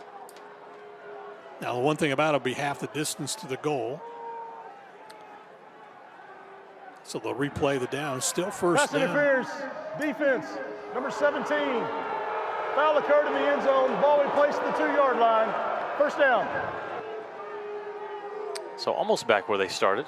And Cam Manahan's going to come out, get a breather, maybe just a mental reset. Student section showing their disappointment with some of the calls. Yeah, but they're voicing but it you're out. right, Bryce, that it was a lot of contact. So the penalty makes it 1st and goal at the 2. Nash in the gun. Hogan, the running back. They send the receiver in motion. They're going to keep it with the quarterback. He can throw it. He's trying to get to the edge, and Nash dives. He's in for the score. Touchdown, Mountaineers. Drew Nash around the left side with 7:43 left is going to give Western Colorado a 9-point lead, and he is fired up. Again, nice run to get to the outside that time, and that's who you cue on is the quarterback, and you anticipate that he's the one that's going to be carrying it into the end zone. And so, again, pushes them up in front, 26-17, waiting the extra point. So here comes the extra point try for number 46, Zach Grable. Snap was a little high. The holder got it down. That kick is no good. So some kicking struggles for Western Colorado. They've missed a field goal and 2 extra points, but they lead the Buffs by 9. We've got 7:43 to play in the game. We'll take a timeout, come back with the kickoff here from Bain Schaefer Buffalo Stadium. Original, never compromise. Nobody can mess with my copyright. Make it look easy, I don't have to try that. Go and get it. Go and get it. Welcome to Shimon Dental Group, where every day we're excited to see our patients and treat them like family. We are dedicated to providing you with the highest quality care in a friendly and comfortable environment. Shimon Dental Group's patient-focused philosophy puts your needs front and center. We are constantly investing in leading-edge technology. Innovations that speed the treatment process and improve aesthetics. We're expanding the breadth of our cosmetic and restorative services through training to provide the best possible outcomes. Just with the level of commitment that they show to taking care of my family and I, it's absolutely unmatched in this town, so I've been very happy with them. Brightening smiles for more than 3 decades. Contact Shimon Dental Group for your appointment today. Well, a nice drive for Western Colorado. 5-play, 79-yard drive. They cap it off with a Drew Nash run into the end zone from 2 yards out. The extra point is missed, but number 15th ranked Mountaineers lead this one 26-17. And really in that series, when you kind of look at it, it was just some tough tackling for the Buffaloes. Yeah. And hard running from the running back, Braden Hogan. Yeah, Braden Hogan right now has 79 yards on 16 carries. Nash still the leader. 3 touchdowns he's scored, 109 yards on 11 carries. For the Buffaloes, and again, Sean Johnson's our leading rusher with 49 yards on 9 carries. As Trajan Henderson has 33 yards on 11 carries. Fair catch signal made by the Buffs return man. And so on that last drive, take the 79 away, the Buffs were pretty close in total yardage as they have 293 now with that 79-yard drive for Western Colorado. They have 391 yards. And the penalties, 5 for WT for 49, 4 for Western Colorado for 25. And the fans, you know, because they saw some things earlier too, that, you know, they thought maybe a flag would be thrown on. And so that's why they were voicing such displeasure with those 2 penalties. Yeah, they're frustrated. But I think the 2 big keys right now for WT holding them back are 2 missed field goals. The play clock is frozen, and we will keep the play clock on the field. At times, as the official says, the play clock is frozen at 10 seconds. At times, Bryce, the tackling has just not been good enough. No, it hasn't. And that's one of the things you want to see shored up. All right, for next week's game. Here's Sean Johnson out on the field with Number 32, Jamal Joseph, the running back, on first down. They roll the quarterback out, throw the pass out to Swoboda. I think he got a foot down. Oh, they say he's out of bounds. Well, both officials agree that he didn't have a foot down. Okay. And so both sideline judges came up and said that he did not. And so it'll be second down. Clock runs as we're at 7 minutes and 20 seconds left. That's the thing, WT, they don't have a lot of time now, trailing by 9 points. You got to have 2 scores. You got to do it quickly. Yes, absolutely. And that's what helped the last time when they had the 72-yard touchdown toss from Sean Johnson to Zorian Stanton. And they dial up another one of those.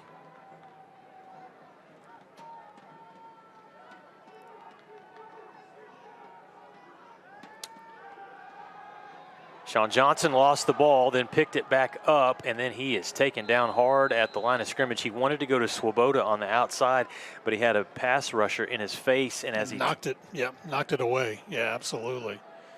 And so again, the good thing is he was able to pick it up. No loss, but no gain either. And so that'll bring you up third down and 10.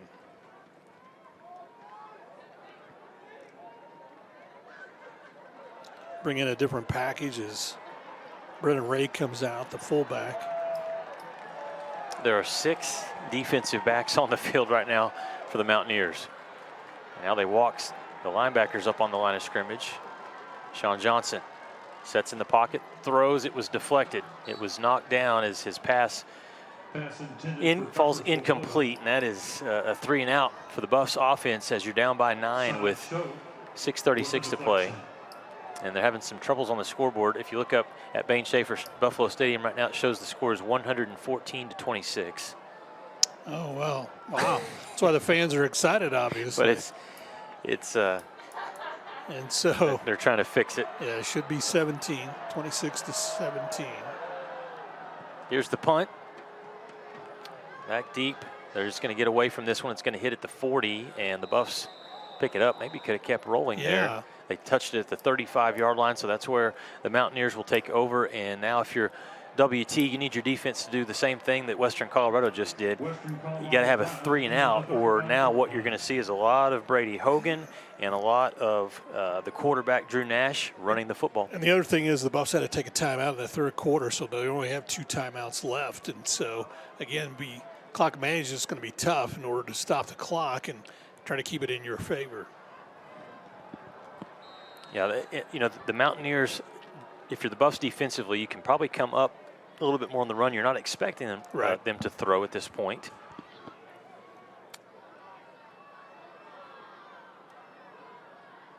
On first down, it's a run, and it's a big run. Hogan again comes free around the outside. Stazuski tackles him, but not before he gains yardage to the 42-yard line. What's happening out there, Bryce? They're gashing the Buffs' defensive front. And again, they get a linebacker that's coming on the far side, in this particular case, on the far side, coming at an angle toward the trying to put quarterback pressure on the quarterback. Well, that opens up a running lane, and that's why Preston has it to come up and cover that spot. They're kind of, again, get overloaded, so to speak. The Buffalo defense gets overloaded, and they have too many guys that are on the wrong side of the running lane. Again, if you're watching the stream right now, the score is not 59-26. They're trying to get the score changed up there, and the Mountaineers lead by 9 points. Hand off to the left side, and it's enough to move the sticks. Yeah. Hogan got just enough. Yeah, and that's the thing. All they want to do now is just run the clock, force the Buffaloes to use their timeouts. And so with 5:23 now, the clock continues to run left to play in this one. Again, the play clock looks like it's operating now. We're not totally sure if that's correct either. And so at least the students are still having fun. They're having fun, Bryce. They're enjoying the clock. Score miscue. To be 20 years old again, right? Absolutely. Come out and have fun here on a Saturday night. Buffs, they need a stop right now. Clock under 5 minutes left, and the penalty marker is thrown as it's a delay of game against Western Colorado. When again, we said that we believe the play clock was running. No. Western Colorado. Mountaineers called a timeout. First of the half.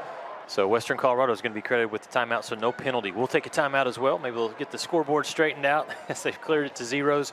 It is 26-17. The Mountaineers lead the Buffaloes under 5 minutes to play here in the ballgame. We're back after these messages.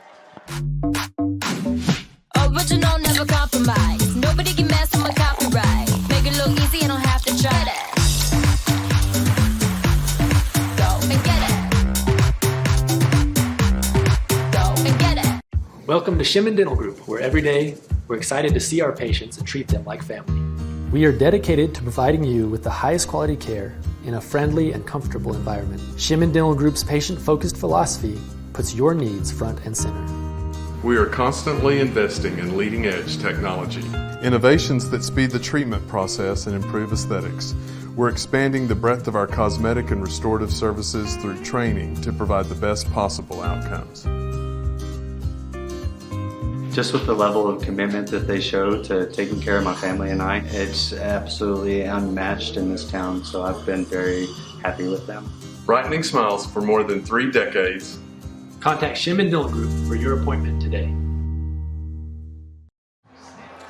Well, welcome back to Bain Schaefer. The fans still having fun with the score clock, as now it's gone the other way. 1st and 10, Mountaineers from their own 46-yard line. Nash moves the running back, Hogan to the left, gives it to Hogan again. Hogan again, good running room across the right side. He gets to midfield before he's taken down by Antonio Iwagwu. Gu with the stop. And as you said it, Bryce, Hogan, this game has gone on. He has gotten better and better. In fact, they're getting close to having the quarterback and the running back over 100 yards. Yeah, Hogan 89 yards, or check it, 94 yards on 19 carries. And so another big run for him, and they'll have 2 running backs over 100 yards. And again, as far as the stats are concerned, 221 yards rushing tonight for Western Colorado, only 77 for the Buffaloes. They get there, keeping the 2 receivers out to each side, trying to spread the Buffs out. Hogan has got another first down. And if Western Colorado keeps it up here, Bryce, they may just keep the ball and run out the clock. Yeah, and again, they're having great blocking up in front, and all players, that includes the receivers, are doing a nice job of hat on hat and making sure there's a running lane for Hogan to run through, as he does go over 100 yards. Now he has 101 on 20 carries. And so 413 total yards for Western Colorado to 293 for the Buffaloes. Hogan's going to come off on the sideline and get a break. And if you're WT defensively, you're thinking, glad to see 28 not on the field right now, because he has just been gashing this defense. Nash will keep it, and he finds running room. He drags Slager across the 40 to the 37-yard line. And let's credit the big boys up front. This offensive line for Western Colorado, I don't care how much they weigh or don't weigh, these guys are good. Yeah, no, they really are. They've done a nice job of opening holes. I mean, again, for not only their quarterback, but obviously now Hogan, as he goes over 101 yards, Kason James, Alexander Cruz. James, of course, went to the sideline early. I don't think he's come back in. Alexander Cruz, Zach Brumfield, Chance Whining, Stephen Byron, and Chris Cody. Now just 2 minutes and 40 seconds left, and a couple more first downs. This game is going to be over. Western Colorado had to take another timeout. Yeah, close to a delay of game once again. Timeout. Western Colorado. Letting the clock run down. Yeah. If Drew Nash has done anything wrong tonight, it's been this clock management on this drive, because he's trying to squeeze every second out of the clock that he can. And so only 1 timeout left now for Western Colorado.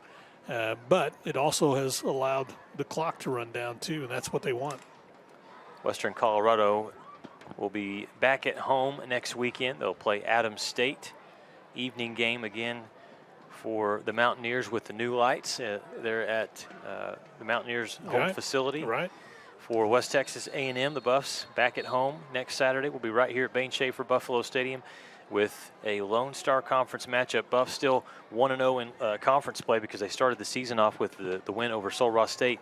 But next week, it's not Sul Ross State coming to town. It's Central Washington, who's the preseason favorite to win the conference. Yeah, absolutely. And so, again, along that line, like I said, the first 3 games after the Sul Ross game are the next 3 games are the ones that are the toughest on the Buffalo schedule this year. Second down. And about 4 yards here for the Mountaineers to pick up the first down. Extra tight end in there. They fake it to the running back. Nash keeps it, makes a cut, drags Buff defenders near the 30-yard line, and that is another Mountaineers first down. There will be a stoppage of play at the 2-minute timeout, which is coming up in 20 seconds. Zach Schlager with the stop. And Western Colorado now, the yardage heavily in their favor. It was evening up there in the third quarter, to the end of the third quarter, at the beginning of the fourth, but right now it's 425 total yards for the Mountaineers, 293 for the Buffaloes. They've had 2 drives. They've been able to really extend a lot of plays. Congratulations, by the way, to Saul Ross State. They won 52-51 as they come away with a win over Wayland Baptist earlier today. And so, all right, we'll take a timeout. We'll do so. We'll be back after this. For 90 years, the Lone Star Conference has been committed to excellence. What began in 1931 as a 5-team conference has grown to 18 institutions spanning 4 states. And while membership has changed, the pursuit of athletic success and academic excellence has never wavered. 119 national championships, over 2,000 All-Americans, and nearly 300 academic All-Americans. Celebrating 90 years of success, this is the Lone Star Conference.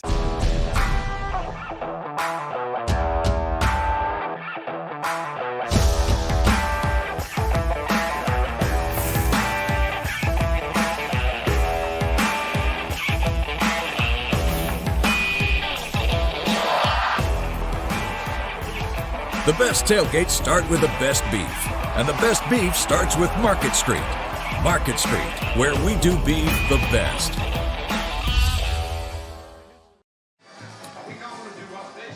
About 2 minutes left to play as we have the 2-minute timeout here.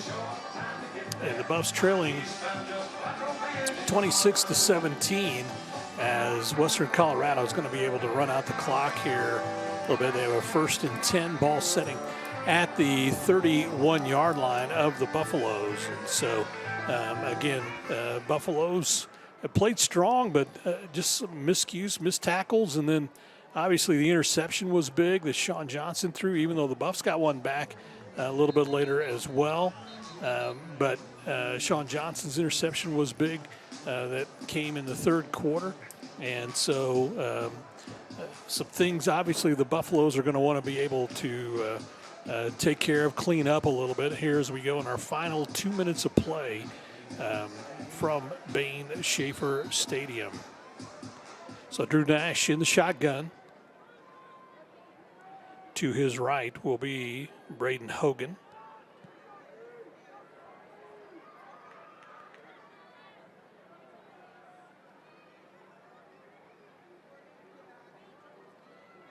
Handoff.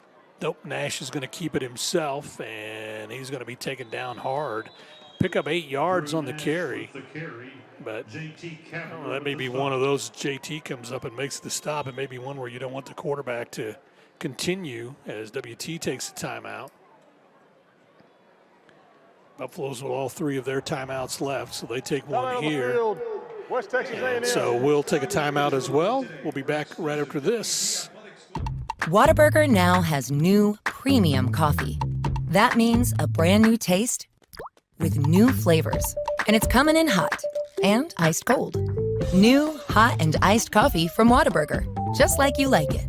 For the first time ever, Whataburger has iced coffee. So hey, get vanilla iced coffee with breakfast, caramel iced coffee with a snack, and for dinner, how about mocha iced coffee? Or just get plain. Nothing wrong with a classic. New iced coffee from Whataburger, just like you like it. Jenkins Doors and Windows began serving the Texas Panhandle in 1927, and we take pride in being a part of your neighborhood. We don't use false promises or gimmicks. We simply offer quality doors and windows at a fair price, and we stand behind every sale. Jenkins is family owned and operated, and proudly continues the traditions of quality and excellence that started over 80 years ago. Call us at 372-4336 or stop by our showroom at 820 West 6th and let our knowledgeable staff help you pick out the perfect doors and windows for your home. Well, the Buffaloes used the first of their 3 timeouts here to stop the clock with 1:53 left to play. Second down and 2 for Drew Nash and company. Again, Hogan off to his right. 3 receivers to the near side. Nash will keep it again. He'll pick up the first down. Drew Nash with the carry. And so let's see if it doesn't look like the Buffaloes will take any more timeouts because he did pick up the first down. And so if they were able to make a stop and prevent that from being a first, well, I guess they didn't give the first down. I thought they did. So it's 3rd down and 1. And so Lions Realty, 3rd down. Play clock running down to 17. Game clock at 1:25. So if he doesn't make it, then anticipate the Buffaloes will take a timeout. Nash deep back by himself. No running back in this situation. He's going to keep it, and he's going to pick up the first down as he gets across the 20 out to the 18-yard line. So that'll move the chains. And will be another first down for Western Colorado. And Nash, 15 carries, 130 yards on the night so far. 437 total yards to 293 for the Buffaloes, as WT will fall to 1-2 on the season. Western Colorado will improve to 2-0. And again, Lucas Kinsey has gone down to the field. He'll have our post-game interviews with Josh Lynn as Nash takes a knee. And they'll snap it one, may not even have to snap it one more time. They actually don't, and that's the ball game, as the play clock is longer than the game clock. And so that'll wrap it up here from Bain Schaefer Stadium as the Buffaloes fall to the Mountaineers 26-17. Of course, WT gets set to take on Central Washington. That'll be next week right here at Bain Schaefer Stadium. And Western Colorado will be at home under the lights next week as well for a Rocky Mountain Conference game. Too. Well, that'll do it for this one. We're going to take a timeout. We'll do so, and we'll come back with our post-game show. But first, this break. Your support makes an impact. Buffalo Club donors help our student athletes achieve their goals of winning championships while earning their degree from WT. Your support provides funds for recruiting, scholarships, and program enhancements that make WT recognized as a top 10 NCAA Division II athletic program and the best in Texas.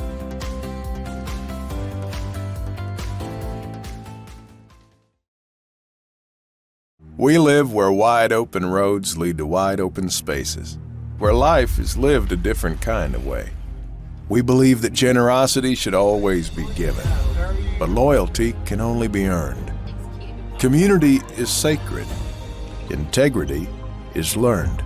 We believe in going the extra mile, whether it's time to work or it's time to play. But most important, we believe in doing the right thing, always. Well, here's the big hits of the game. As there's a fumble recovered by the Buffaloes early in this one.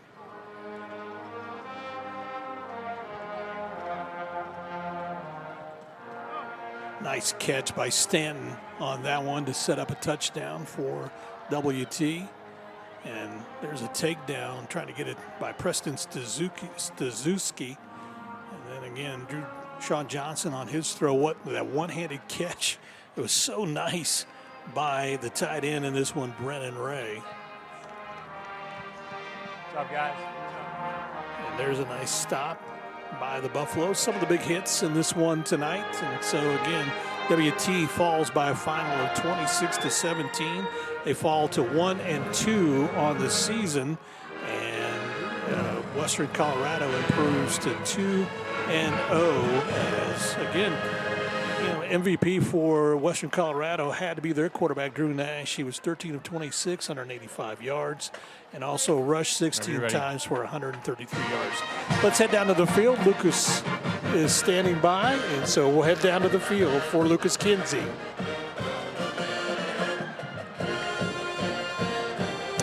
Here with head coach Josh Lynn after the Buffs suffer a loss tonight, first game at home, and you played some hard football tonight, played the number 15 ranked team in the country, 26-17, the final score against Western Colorado. Coach, some good things tonight, obviously not enough to come out with the win. In the end, what do you feel like went wrong for the Buffaloes tonight in the loss? Well, I mean, the pick six, I mean, I think we get points there. I think it's a different ball game. I was proud of our kids. They responded right afterwards. And then you got to look at special teams. I mean, we missed a field goal right before half. We also missed a field goal here to tie it here in the fourth, late third. And just played good enough to win. And our defense was on the field way too long. And, we got to get that cleaned up, those things cleaned up. There were some big plays. Dorian Stanton was one of the players that was making plays, Sean Johnson as well. So there were some good things. The offense did move the ball at times. You're going to see a team next week come in, Central Washington, another Lone Star Conference game at that. What do we need to do better next week to get this win? We got to eliminate the mistakes. I mean, we got to eliminate I think you could look at just putting points on the board, right? I mean, we had our chances to put points on the board, and, the interception, that once again, the pick six. We got to, once we get down here, we got to put points in. Thanks for joining us, Coach. All right, thank you. All right, final score again tonight, 26-17. Buffs suffer the loss at home. They'll be back home next week here against Central Washington. Back upstairs to you, Bryce. All right, thanks, Lucas. Again, as you mentioned, the final score 26-17. As we look at some final stats, first downs in favor of Western Colorado, 23-12. Rushing yards in favor of the Mountaineers, 250 on 45 carries to only 77 for the Buffaloes. Passing yards, 185 for Western Colorado, 216 for the Buffaloes. So total yards, 71 plays for Western Colorado. They basically had 14 more plays than the Buffaloes, racked up 435 total yards, 293 yards for the Buffaloes in this win tonight. Drew Nash had 16 carries for 136 yards and 3 touchdowns tonight. Braden Hogan had 20 carries for 101 yard for the Mountaineers. As far as receiving is concerned, credit Nash. He was able to spread it around the field a little bit. 4 different receivers able to come up with some catches in this one tonight. For the Buffaloes, Sean Johnson, 10 carries for 49 yards. Trajan Henderson, 11 carries for 33 yards. They were the leading rushers for the Buffs in this one tonight. Sean Johnson, 20 of 33, 1 interception. That was, as you just heard Coach Lynn talk about, very costly for the Buffaloes. 216 yards. Now he also threw a touchdown. And so for the Buffaloes, Zorian Stan able to catch a touchdown reception. He had 7 catches tonight.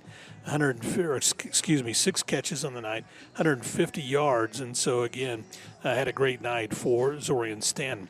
That'll do it, of course, for our contest here tonight from Bain Schaefer Stadium. The Buffaloes will be in action again next week as they take on Central Washington. And we'll have it right here for you at Bain Schaefer. And Lucas Kinsey and I will both be here for another great contest for WT. Thanks for joining us tonight on Flow Sports.